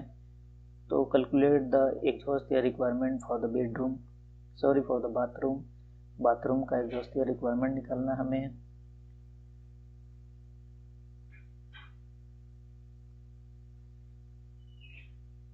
और इस बाथरूम का जो एयर चेंज पर आवर है वो 10 एयर चेंज पर आवर है। तो बाथरूम का जो डायमेंशन है, room dimension 10 feet by 10 feet का है, और 12 फीट इसका हाइट है। तो उसका एग्जॉस्ट एयर रिक्वायरमेंट का फार्मूला होगा air change per hour into volume of the room divided by 60 minute. Volume of the room क्या होगा, length into width into height, तीनों को मल्टीप्लाई कर देंगे तो आपका आ जाएगा वॉल्यूम क्यूबिक फीट में। तो ये आपका निकल के आ गया 1200 क्यूबिक फीट। अब वॉल्यूम निकल गया, एयर चेंज पर आवर आपके पास है ही, तो दोनों को मल्टीप्लाई करके 60 से डिवाइड कर दीजिए, आपका सीएफएम निकल के आ जाएगा। तो आइए निकालते हैं। Exhaust air requirement CFM equal to आ गया आपका air change per hour, volume of the room divide by 60 minute. Air change था 10 एयर चेंज, 1200 क्यूबिक फीट आ गया वॉल्यूम, उसके बाद डिवाइड कर देंगे 60 से, तो 12,000 क्यूबिक फीट हो गया ये। इसको डिवाइड कर दिए 60 से, फिर अब अपना सीएफएम निकल के आ गया 200 क्यूबिक फीट पर मिनट। तो इसी क्यूबिक फीट पर मिनट को हम सीएफएम बोलते हैं। तो 200 सीएफएम आ गया। तो आप 200 सीएफएम का एक एग्जॉस्ट फैन सेलेक्ट कर सकते हैं। फैन का टाइप आपके अकॉर्डिंग ले सकते हैं। आपको इनलाइन फैन लगाना है या आपको प्रोपेलर फैन लगाना है, तो उस हिसाब से आपको सिलेक्शन करना होगा। After that select exhaust fan on the basis of calculated CFM. तो ये जो सीएफएम निकल के आया है, इस बेस पे आपको फैन का सिलेक्शन करना है। सो इस वीडियो में इतना ही दोस्तों। अगर आपको ये वीडियो अच्छा लगा हो तो वीडियो को लाइक कीजिए, चैनल को सब्सक्राइब कर लीजिए, और बेल आइकन को भी क्लिक कर दीजिए, ताकि मैं जब भी नेक्स्ट वीडियो डालूँ तो आपको नोटिफिकेशन मिल जाए। और अपने दोस्तों के साथ भी शेयर कीजिए ताकि वो भी कुछ सीख पाएँ इससे। सो इस वीडियो में इतना ही। मिलते हैं नेक्स्ट वीडियो में। Thank you so much.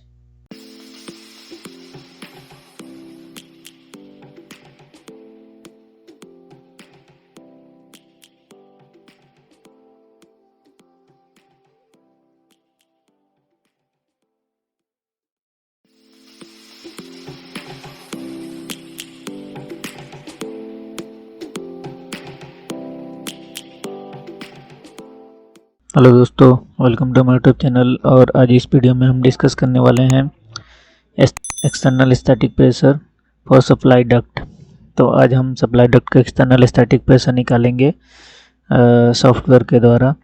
तो आइए वीडियो को स्टार्ट करते हैं। अगर आप इस चैनल पर नए हैं तो चैनल को सब्सक्राइब कर लीजिए। सबसे पहले मैं आपको इस सॉफ्टवेयर के बारे में बता दूं। तो हम जिस सॉफ्टवेयर से एक्सटर्नल स्टैटिक प्रेशर निकालने वाले हैं उस सॉफ्टवेयर का नाम है एस-रे डक्ट फिटिंग डेटाबेस। इस सॉफ्टवेयर में सबसे पहले कैलकुलेशन करने से पहले आपको यूनिट सेट करना होता है। तो यूनिट सेट करने के लिए आप जाएंगे यूटिलिटीज़ में। यूटिलिटीज़ में जाने के बाद प्रेफरेंस में जाएंगे आप। उसके बाद प्रेफरेंस में जाने के बाद यहाँ पे आप अपना प्रोजेक्ट डिटेल दे सकते हैं। यहाँ पे प्रिंटिंग ऑप्शन है। उसके बाद यूनिट में आप चले जाइए। यूनिट चेंज करने के लिए आपको एसआई और आई, तो जो एसआई यूनिट होता है जो मेट्रिक यूनिट, उसमें हम लोग जो भी डायमेंशन इंटर करते हैं वो मीटर में और मिलीमीटर में इंटर करते हैं और वेलोसिटी मीटर पर सेकंड में आता है। ठीक है, सेम वैसे ही अगर आप आईपी यूनिट सेलेक्ट करते हैं इंपीरियल यूनिट, तो आपको इंच फीट में वहाँ पे काम करना होगा और जो फ्लो रेट होगा उसको सीएफएम में आप डालेंगे। तो मैं अभी एसआई यूनिट में काम करूँगा, तो ओके कर लेते हैं। उसके बाद आप जैसा कि यहाँ पे आप देख रहे हैं supply duct, supply system, common system and exhaust and return air system का यहाँ पे दिया हुआ है। तो सप्लाई को मैं एक्सपेंड करता हूँ तो यहाँ पे आप देख सकते हैं 3 तरह का डक्ट का दिया हुआ है, राउंड डक्ट, रेक्टेंगुलर डक्ट और फ्लैट ओवल डक्ट। अगर आप राउंड डक्ट का स्टैटिक प्रेशर निकालने वाले हैं तो राउंड डक्ट पे क्लिक कीजिए। वहाँ पे आपका सारा आ जाएगा, जैसे प्लेनम, ट्रांजिशन, जंक्शन, पीस और फाइन एंड सिस्टम इंटरसेक्शन। वैसे रेक्टेंगुलर का आ जाएगा आपका एल्बो, ट्रांजिशन, पीस, हर चीज़। उसके बाद जब कॉमन में आप जाइएगा तो जब भी आपको स्ट्रेट डक्ट का निकालना होगा तो आपको कॉमन में जाके रेक्टेंगुलर को सिलेक्ट करके यहाँ पे स्ट्रेट डक्ट को सिलेक्ट करना होगा। सेम वैसे ही अगर आप एल्बो का निकालना चाहते हैं तो एल्बो में जाइएगा आप। ठीक है, उसके बाद स्मूथ रेडियस एल्बो में जाइए विदाउट वेंस में, क्योंकि हम लोग नॉर्मली 90 डिग्री एल्बो स्टैंडर्ड जो यूज करते हैं वो इससे निकलेगा। अगर आपका एल्बो इससे डिफरेंट है तो आप उसके अकॉर्डिंग सेलेक्ट करना होगा। सेम वैसे ही एग्जॉस्ट और रिटर्न एयर सिस्टम में आपको 3 राउंड, रेक्टेंगुलर और ओवल डक्ट मिलेगा और इसको भी आप एक्सपेंड करेंगे तो आपको बहुत सारी चीज़ें मिलेगा सीखने को। तो आप इस तरह से एक्सपेंड करके आप देख सकते हैं। अब जैसा कि आप देख रहे हैं अब कॉमन में स्मूथ रेडियस विदाउट वेन। ठीक है, तो ये स्मूथ रेडियस विदाउट वेन का पिक्चर है। अगर आप इस पर राइट क्लिक करके व्यू फुल स्क्रीन करेंगे तो ये आपको फुल स्क्रीन में आ जाएगा। एल्बो विदाउट वेंस होता है, उसका जो नेमिंग है वो है CR31। तो जैसे कि हम लोग पहले चार्ट से भी किए थे तो वहाँ भी आप देख सकते हैं रेक्टेंगुलर फिटिंग में अगर elbow smooth radius without when है तो उसका नेमिंग क्या था, CR31। ठीक है, तो चार्ट में हमें क्या करना पड़ता था कि CP वैल्यू निकालना होता था, फिर R/W वैल्यू निकाल के फिर हम CO निकालते थे, फिर K वैल्यू इंटर करते थे जैसे 90 डिग्री है या कितना है। तो इस सॉफ्टवेयर में आपको कुछ नहीं करना होता है। सॉफ्टवेयर में सिर्फ आपको इनपुट डालना है। जैसे इनपुट में आपको विड्थ दिया हुआ है, हाइट दिया हुआ है, रेडियस 1.5 जैसा कि पहले मैंने बताया था 1.5 होता है रेडियस और विड्थ का रेशियो। उसके बाद एंगल डालना 90 डिग्री है, उसको फ्लो रेट डालना है और डेंसिटी। तो डेंसिटी आपको चेंज करना नहीं होता, डेंसिटी ऑटोमेटिक जो एयर का डेंसिटी होता है 1.204 होता है। ठीक है, तो इस तरीके से हम लोग निकालेंगे। तो आइए स्टार्ट करते हैं। तो ये मेरे पास एक 10,000 CFM का HU है और इसका ये डक्टिंग दिया हुआ है। ठीक है, तो इस सप्लाई एयर डक्ट का जो हम एक्सटर्नल स्टैटिक प्रेशर निकालने वाले हैं तो static pressure, external static pressure निकालने के लिए आपको दो चीज़ों का ध्यान रखना है। एक तो लॉन्गेस्ट लेंथ होता है और क्रिटिकल पाथ होता है। लॉन्गेस्ट लेंथ वो होता है जो अ, सबसे दूर का जो हमारा डिफ्यूज़र होता है जिसको हम कनेक्ट करते हैं डक्ट से। मान लीजिए इस डिफ्यूज़र को हम कनेक्ट कर रहे हैं इस डक्ट से, तो ये हमारा लॉन्गेस्ट लेंथ हो गया।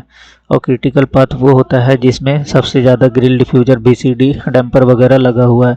मान लीजिए कि एक ब्रांच हमारा यहाँ से होके इस तरफ जाता है टॉप की तरफ, वो किसी और एरिया को फीड करेगा, ठीक है। लेकिन अगर उस डक्ट का लेंथ जो है वो 8 मीटर हो रहा है और ये डक्ट जो हमारा है वो मान लीजिए फॉर एग्जांपल कि 10 मीटर है, लेकिन इस 10 मीटर वाले डक्ट में हमारा ग्रिल डिफ्यूज़र और डैम्पर जो है स्ट्रेट डक्ट में कम है और वो 8 मीटर वाले में ज़्यादा है, ठीक है, एसेसरीज। तो हम वो 8 मीटर वाले को डक्ट को सेलेक्ट करेंगे क्योंकि उसमें ज़्यादा फ्रिक्शन रेजिस्टेंस है, ठीक है। तो अभी जो मैं ये डक्ट मैंने एक बनाया है जिसमें आप देख रहे हैं कि 10,000 CFM का है टोटल। उससे मैंने टोटल 18 कॉलर्स निकाला है मैंने, जो कि 555 CFM का है एक कॉलर। तो आइए स्टार्ट करते हैं। तो इस एक्सटर्नल स्टैटिक प्रेशर को निकालने के लिए मैंने एक ये चार्ट बना लिया है एक्सेल सीट में। इसमें मैंने क्या किया, जैसे ये सीरियल नंबर हो गया, उसके बाद मैंने डक्ट का डिटेल डाल दिया कि डक्ट ट्रांजिशन पीस, एल्बो और जो भी है उसका विड्थ मैंने डाल दिया, विड्थ और हाइट। अगर मान लीजिए ट्रांजिशन पीस है तो रिड्यूस होने के बाद भी उसका साइज़ चेंज हो जाता है, तो वो साइज़ आप यहाँ डाल देंगे। और उस डक्ट का लेंथ जो होगा क्या है, उसके बाद लेंथ में आ गया। उसके बाद जो भी डक्ट आपका है उसका एरिया हो गया स्क्वायर मीटर में। उसके बाद नंबर ऑफ फिटिंग। अब जो भी सेक्शन आप सेलेक्ट कर ले रहे हैं, मान लीजिए 3 नंबर सेक्शन जो है स्ट्रेट डक्ट है, ये स्ट्रेट डक्ट है ये हमारा। तो इस डक्ट में यहाँ से यहाँ तक आपका क्या क्या है, कितना ग्रिल डिफ्यूजर, डैम्पर।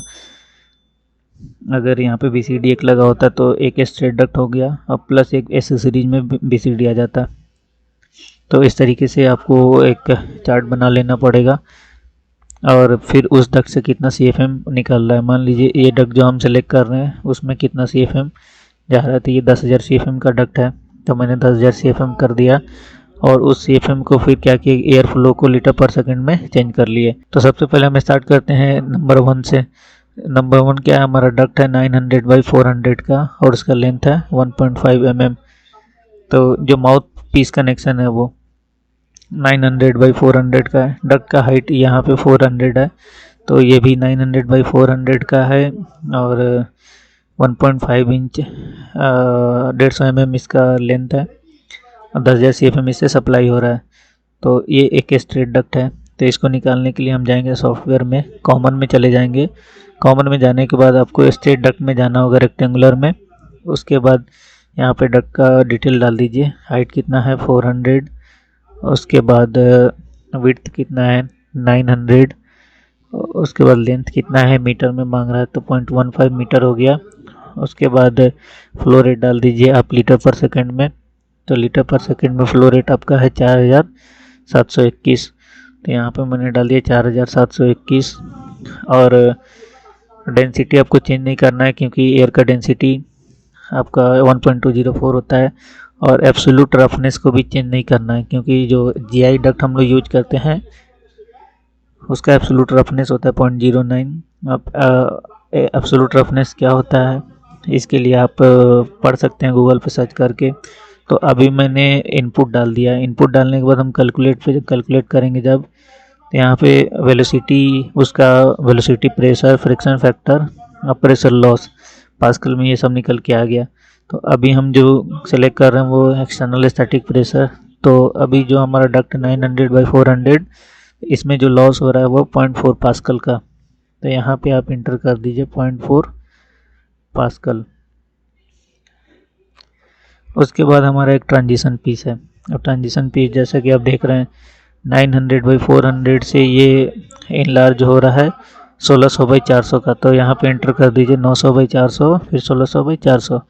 इस डक्ट का लेंथ कितना है 1.15। डक्ट का लेंथ है 1.15 और इससे CFM कितना 10,000 CFM हो रहा है, तो 4,721 CFM। इसका एरिया निकल के आ गया 3.8 स्क्वायर मीटर। अब इसका निकालने के लिए हम कैसे करेंगे, तो आपको सॉफ्टवेयर में जाना है, सप्लाई डक्ट में चले जाइए। सप्लाई डक्ट में जाने के बाद आपको रेक्टेंगुलर में जाना है। रेक्टेंगुलर में जाने के बाद ये ट्रांजिशन पीस दिख रहा है, और ट्रांजिशन में जाने के बाद आपको पिरामिडल वाले शेप को ओपन कर लेना है। तो जैसा कि आप इसमें देख रहे हैं, पिरामिडल वाले में ये फैन से आ रहा है, फैन से फिर इनलार्ज हो रहा है डक्ट हमारा। तो जो बड़ा वाला डक्ट का डायमेंशन है वो WOHO है, और छोटे वाले का W1H1 है। तो इस हिसाब से हम वैल्यू को एंटर करेंगे। तो WOHO कितना है, 400 बाई 1600। फिर जो छोटे वाला डक्ट है हमारा जिससे इनलार्ज हो रहा है वो 400 बाई 900 है। उसके बाद डक्ट का लेंथ कितना है, 1.154 mm में है, तो 1154 mm डाल दिया। और लीटर पर सेकेंड में सप्लाई कितना है इससे, 4721, तो यहाँ पे डाल दिया मैंने 4721। उसके बाद डेंसिटी चेंज नहीं करना है आपको, कैलकुलेट कर देना है। तो कितना पास्कल का लॉस हो रहा है आपको, 31 पास्कल। तो आप यहाँ पे एंटर कर दीजिए 31 पास्कल। उसके बाद फिर हम स्ट्रेट डक्ट का निकालेंगे। स्ट्रेट डक्ट का निकालने के लिए सेम 1600 बाई 400 का डक्ट है। स्ट्रेट डक्ट का निकालने के लिए आपको जाना है कॉमन में, उसके बाद रेक्टेंगुलर स्ट्रेट डक्ट में जाना है। उसके बाद हाइट कितना है 400, डक्ट कितना है मेरा 1600 का, एब्सोल्यूट रफनेस यही रहने देंगे। उसके बाद डक्ट का लेंथ मांग रहा है मीटर में, तो डक्ट का लेंथ मीटर में कितना है 5.94, जैसा कि आप यहाँ पे देख रहे हैं 5.94। तो ये इंटर कर दीजिए 5.94। उसके बाद लीटर पर सेकेंड में फ्लो रेट मांग रहा है, तो फ्लो रेट कितना है 4721। तो यहाँ 4721 डाल दीजिए। उसके बाद कैलकुलेट कर दीजिए, तो ये आ गया हमारा निकल के 4.7 पास्कल। यहाँ पे इंटर कर देंगे 4.7 पास्कल। ये ट्रांजिशन पीस का इसलिए ज़्यादा आया है क्योंकि इसका बनावट कुछ अलग होता है, और ट्रांजिशन पीस एल्बो में प्रेशर लॉस ज़्यादा होता है। तो एक बार और हम चेक कर लेते हैं। ट्रांजिशन पीस में HO कितना है 400 है, और WO कितना है 1600 है। उसके बाद H1 कितना है 400 है, और 400 और 900 है। और लेंथ है इस डक्ट का 1154 mm। ट्रांजिशन पीस का 1150 mm। उसके बाद फ्लो है 4721। तो इसका जब चेक करेंगे हम तो 31 पास्कल ही आएगा। ठीक है, मुझे कन्फ्यूजन था। उसके बाद स्ट्रेट डक्ट का निकल गया। फिर ट्रांजिशन पीस का हम निकाल लेते हैं 1600 बाई 400, उसके बाद 1100 बाई 350। फिर हम जाएंगे पिरामिडल में, और बड़े वाले का है 1600 बाई 400, 400 बाई 1600। उसके बाद छोटे वाले डक्ट का 350 बाई 1100। उसके बाद डक्ट का लेंथ कितना है 900 है, डक्ट का लेंथ है 900। और इसका फ्लो रेट है आपका 2887 इंटर कर देंगे। कैलकुलेट कीजिए कितना पास्कल आ गया, 10 पास्कल। तो यहाँ पे इंटर कर देंगे आप 10 पास्कल। ठीक है, उसके बाद फिर से स्ट्रेट डक्ट है, और फिर इस स्ट्रेट डक्ट का निकालने के लिए आपको जाना है कॉमन में, रेक्टेंगुलर में। स्ट्रेट डक्ट का क्या डायमेंशन है 1100 बाई 350। तो यहाँ पे इंटर कर देंगे हम height 350 by 1100, absolute roughness change नहीं करेंगे। उसके बाद डक्ट का लेंथ मांग रहा है मीटर में, तो कितना मीटर है ट्रांजिशन पीस का डक्ट का 10.82 इसका लेंथ है 10.82। उसके बाद फ्लो रेट है इसका 2887। अब कैलकुलेट करेंगे तो इसका पास्कल आ रहा है 11.1 पास्कल। तो यहाँ पे एंटर कर देंगे 11.1 पास्कल। फिर उसके बाद एक और ट्रांजिशन पीस है, फिर इस डक्ट का हम लोग निकाल लिए। उसके बाद ये ट्रांजिशन पीस है, तो इस ट्रांजिशन पीस का साइज क्या है जो 1100 बाई 350 से रिड्यूस हो रहा है 900 बाई 250। तो 1100 350 से 900 बाई 250। तो यहाँ पे आके आपको जाना है सप्लाई में, पिरामिडल में, और फिर इंटर कर लीजिए आपका कितना है 350 बाई 1100, उसके बाद 250 बाई 900, और लेंथ है इसका 500, और कितना सप्लाई है 1310। फिर इससे 1310 लीटर पर सेकंड सप्लाई हो रहा है। कैलकुलेट कीजिए तो इसका पास्कल आपका कितना आ रहा है 5 पास्कल। 5 पास्कल यहाँ पे एंटर कर दीजिए। उसके बाद नेक्स्ट फिर डक्ट है हमारा 900 बाई 250 का। फिर स्ट्रेट डक्ट में आप चले जाइए, ये स्ट्रेट डक्ट जो दिख रहा है आपको 900 बाई 250। फिर स्ट्रेट डक्ट 250 हाइट है, उसके बाद 900 हो गया विड्थ। एब्सोल्यूट रफनेस रन दीजिए। लेंथ है मीटर में इसका कितना 2.79 मीटर। उसके बाद लीटर पर सेकंड में सप्लाई है 1310 इंटर कर देंगे। कैलकुलेट कीजिए कितना आ गया 2.6। यहाँ पे इंटर कर दीजिए आप आके 2.6 पास्कल। फिर एक एल्बो आ रहा है 90 डिग्री एल्बो। तो फिर एल्बो निकालने के लिए जैसा कि मैंने पहले बताया था आपको, कॉमन में जाना है। कॉमन में जाने के बाद एल्बो में जाना है। एल्बो में जाने के बाद स्मूथ रेडियस विदाउट बैन। अब यहाँ पे आपको इंटर करना है विड्थ कितना है इसका 900, और हाइट कितना है 250। उसके बाद रेशियो 1.5 आएगा। 90 डिग्री एल्बो है। उसके बाद क्यू कितना है इसका 1310 इंटर कर देंगे। तो कितना आ गया आपका 4 पास्कल। तो 4 पास्कल आ गया। 900 बाई 250 का एल्बो था। उसके बाद एक और डक्ट है मेरा 900 बाई 250 का स्ट्रेट डक्ट है, जो कि ये वाला डक्ट पूरा 900 बाई 250 का। तो इसमें भी आपको जानना है स्ट्रेट डक्ट में। उसके बाद हाइट कितना है 250 है, उस विड्थ कितना है 900। एब्सोल्यूट रफनेस ठीक है। लेंथ डक्ट का है 13.86। यहाँ पे डाल दीजिए 13.86। उसके बाद लीटर पर सेकंड में सप्लाई कितना है, यहाँ से सप्लाई देख लीजिए 1310 लीटर पर सेकंड। 1310 लीटर पर सेकंड कैलकुलेट कीजिए 12.9। ये आ गया 12.9। उसके बाद जब भी आप ग्रिल डिफ्यूज़र लगाते हैं तो उससे पहले सप्लाई ग्रिल में या डिफ्यूज़र में एक हम लोग VCD लगाते हैं जो डक्ट का साइज होता है उस साइज का। तो डैम्पर का निकालने के लिए आपको ये देखना पड़ेगा कि डैम्पर आपका कितना खुला होना चाहिए, 45 डिग्री 30 डिग्री। तो अभी मैं जो कैलकुलेट कर रहा हूँ वो 45 डिग्री ओपन पे कैलकुलेट कर रहा हूँ। तो डैम्पर का निकालने के लिए आपको जाना है कॉमन में। कॉमन में डैम्पर दिख रहा है। उसके बाद बटरफ्लाई डैम्पर पे आप क्लिक कीजिएगा। तो इस बटरफ्लाई डैम्पर को जब आप डिटेल देखेंगे तो कितना है CR91, जैसा कि चार्ट में भी आपको पता होगा।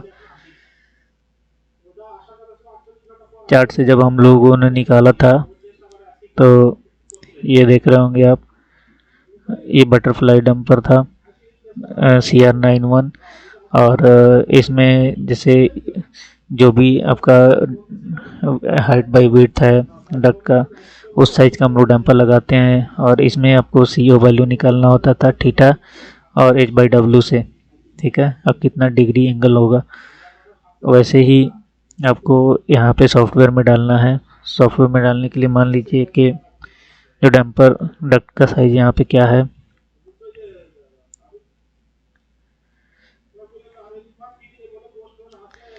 ये जो कॉलर का जो डिज़ाइन हुआ है वो 700 बाई 200 का है। तो डैम्पर साइज भी 700 बाई 200 का होगा। डैम्पर 700 बाई 200 का होगा। और एक डैम्पर है 262 लीटर पर सेकेंड। तो डैम्पर में आ जाइए, हाइट कितना है 200 हाइट है। उसके बाद 900 विड्थ हो गया। थीटा कितना 45 डिग्री ओपन है। और लीटर पर सेकंड में आप आके यहाँ पे 262 लीटर पर सेकंड कर दीजिए। जब कैलकुलेट करेंगे तो इसका आपका निकल के आ गया 21। और सब कितना दिया हुआ है 262 लीटर पर सेकंड। 262 लीटर पर सेकंड डाल दीजिए। तो ये आ रहा है 22 पास्कल। तो आप यहाँ पे डाल दीजिए 22 पास्कल, ठीक है। तो ये 700 बाई 200 का डक्ट है। तो 700 बाई 200 का डक्ट है, 262 लीटर पर सेकंड है। कैलकुलेट जब करेंगे तो इसका आ रहा है 37 पास्कल। तो अभी क्या है कि मेरे पास ग्रिल का प्रेशर लॉस का नहीं है डिटेल, तो मैं अभी क्या करता हूँ कि डैम्पर का मैं डाल देता हूँ यहाँ पे 37। आप क्या कर सकते हैं कि आप सप्लायर से डिमांड कर सकते हैं, सप्लायर आपको दे देगा कि उसके प्रोडक्ट्स में कितना प्रेशर लॉस हो रहा है, तो वो उनके पास चार्ट होता है, वो चार्ट आपको प्रोवाइड करा देंगे। तो हो गया, स्टैटिक प्रेशर निकल के आ गया हमारा एक्सटर्नल स्टैटिक प्रेशर। इस तरीके से आप निकाल सकते हैं। तो आई थिंक सॉफ्टवेयर से ज़्यादा ईजी है निकालना। आप इस सॉफ्टवेयर को डाउनलोड कर सकते हैं गूगल से। मैं ये लिंक, इसका लिंक शेयर नहीं कर सकता क्योंकि कॉपीराइटेड है ये। तो आप डाउनलोड करने का कोशिश कीजिए, अगर नहीं हो पाता है तो बताइए मुझे। उसके बाद ये पास्कल टोटल प्रेशर लॉस निकल के आ गया मेरा 155.7 पास्कल। फिर उसका 15% सेफ्टी फैक्टर लेके ये टोटल इसका हो जा रहा है 179 पास्कल। तो जो हमारा एक्सटर्नल स्टैटिक प्रेशर, जो एक्सटर्नल डक्ट है, जो एक्सटर्नल डक्ट आपको ये दिखाई दे रहा है, इस डक्ट में आपका 179 पास्कल का लॉस हो रहा है। तो जब आप टोटल एक्सटर्नल स्टैटिक प्रेशर निकालेंगे तो उसमें आपको क्या करना होगा, internal static pressure plus external static pressure करना होगा कि एचयू का भी स्टैटिक प्रेशर इसमें ऐड करना होगा मोटर सिलेक्शन के लिए। तो इंटरनल स्टैटिक प्रेशर के लिए आप अपने सप्लायर से मांग सकते हैं, क्योंकि जो भी मैन्युफैक्चरर होगा एचयू का या एफसीयू का, उसके पास डिटेल होगा कि फिल्टर में, कॉइल में कितना लॉस हो रहा है। तो जो भी लॉस आपको देगा उसमें आप अपना ये डक्ट का एक्सटर्नल स्टैटिक प्रेशर को ऐड कर दीजिएगा, तो आपका यहाँ पे टोटल स्टैटिक प्रेशर निकल के आ जाएगा। उस डक्ट का टीएसपी निकल के आ जाएगा। टीएसपी इक्वल टू होता है आईएसपी प्लस ईएसपी। सो इस वीडियो में इतना ही। अगर ये वीडियो अच्छा लगा हो आप लोगों को तो चैनल को सब्सक्राइब कर लीजिए, और अगर कोई टॉपिक पे वीडियो बनवाना हो तो आप टॉपिक कमेंट करके बताइए। सो इस वीडियो में इतना ही, मिलते हैं नेक्स्ट वीडियो में। Thank you so much.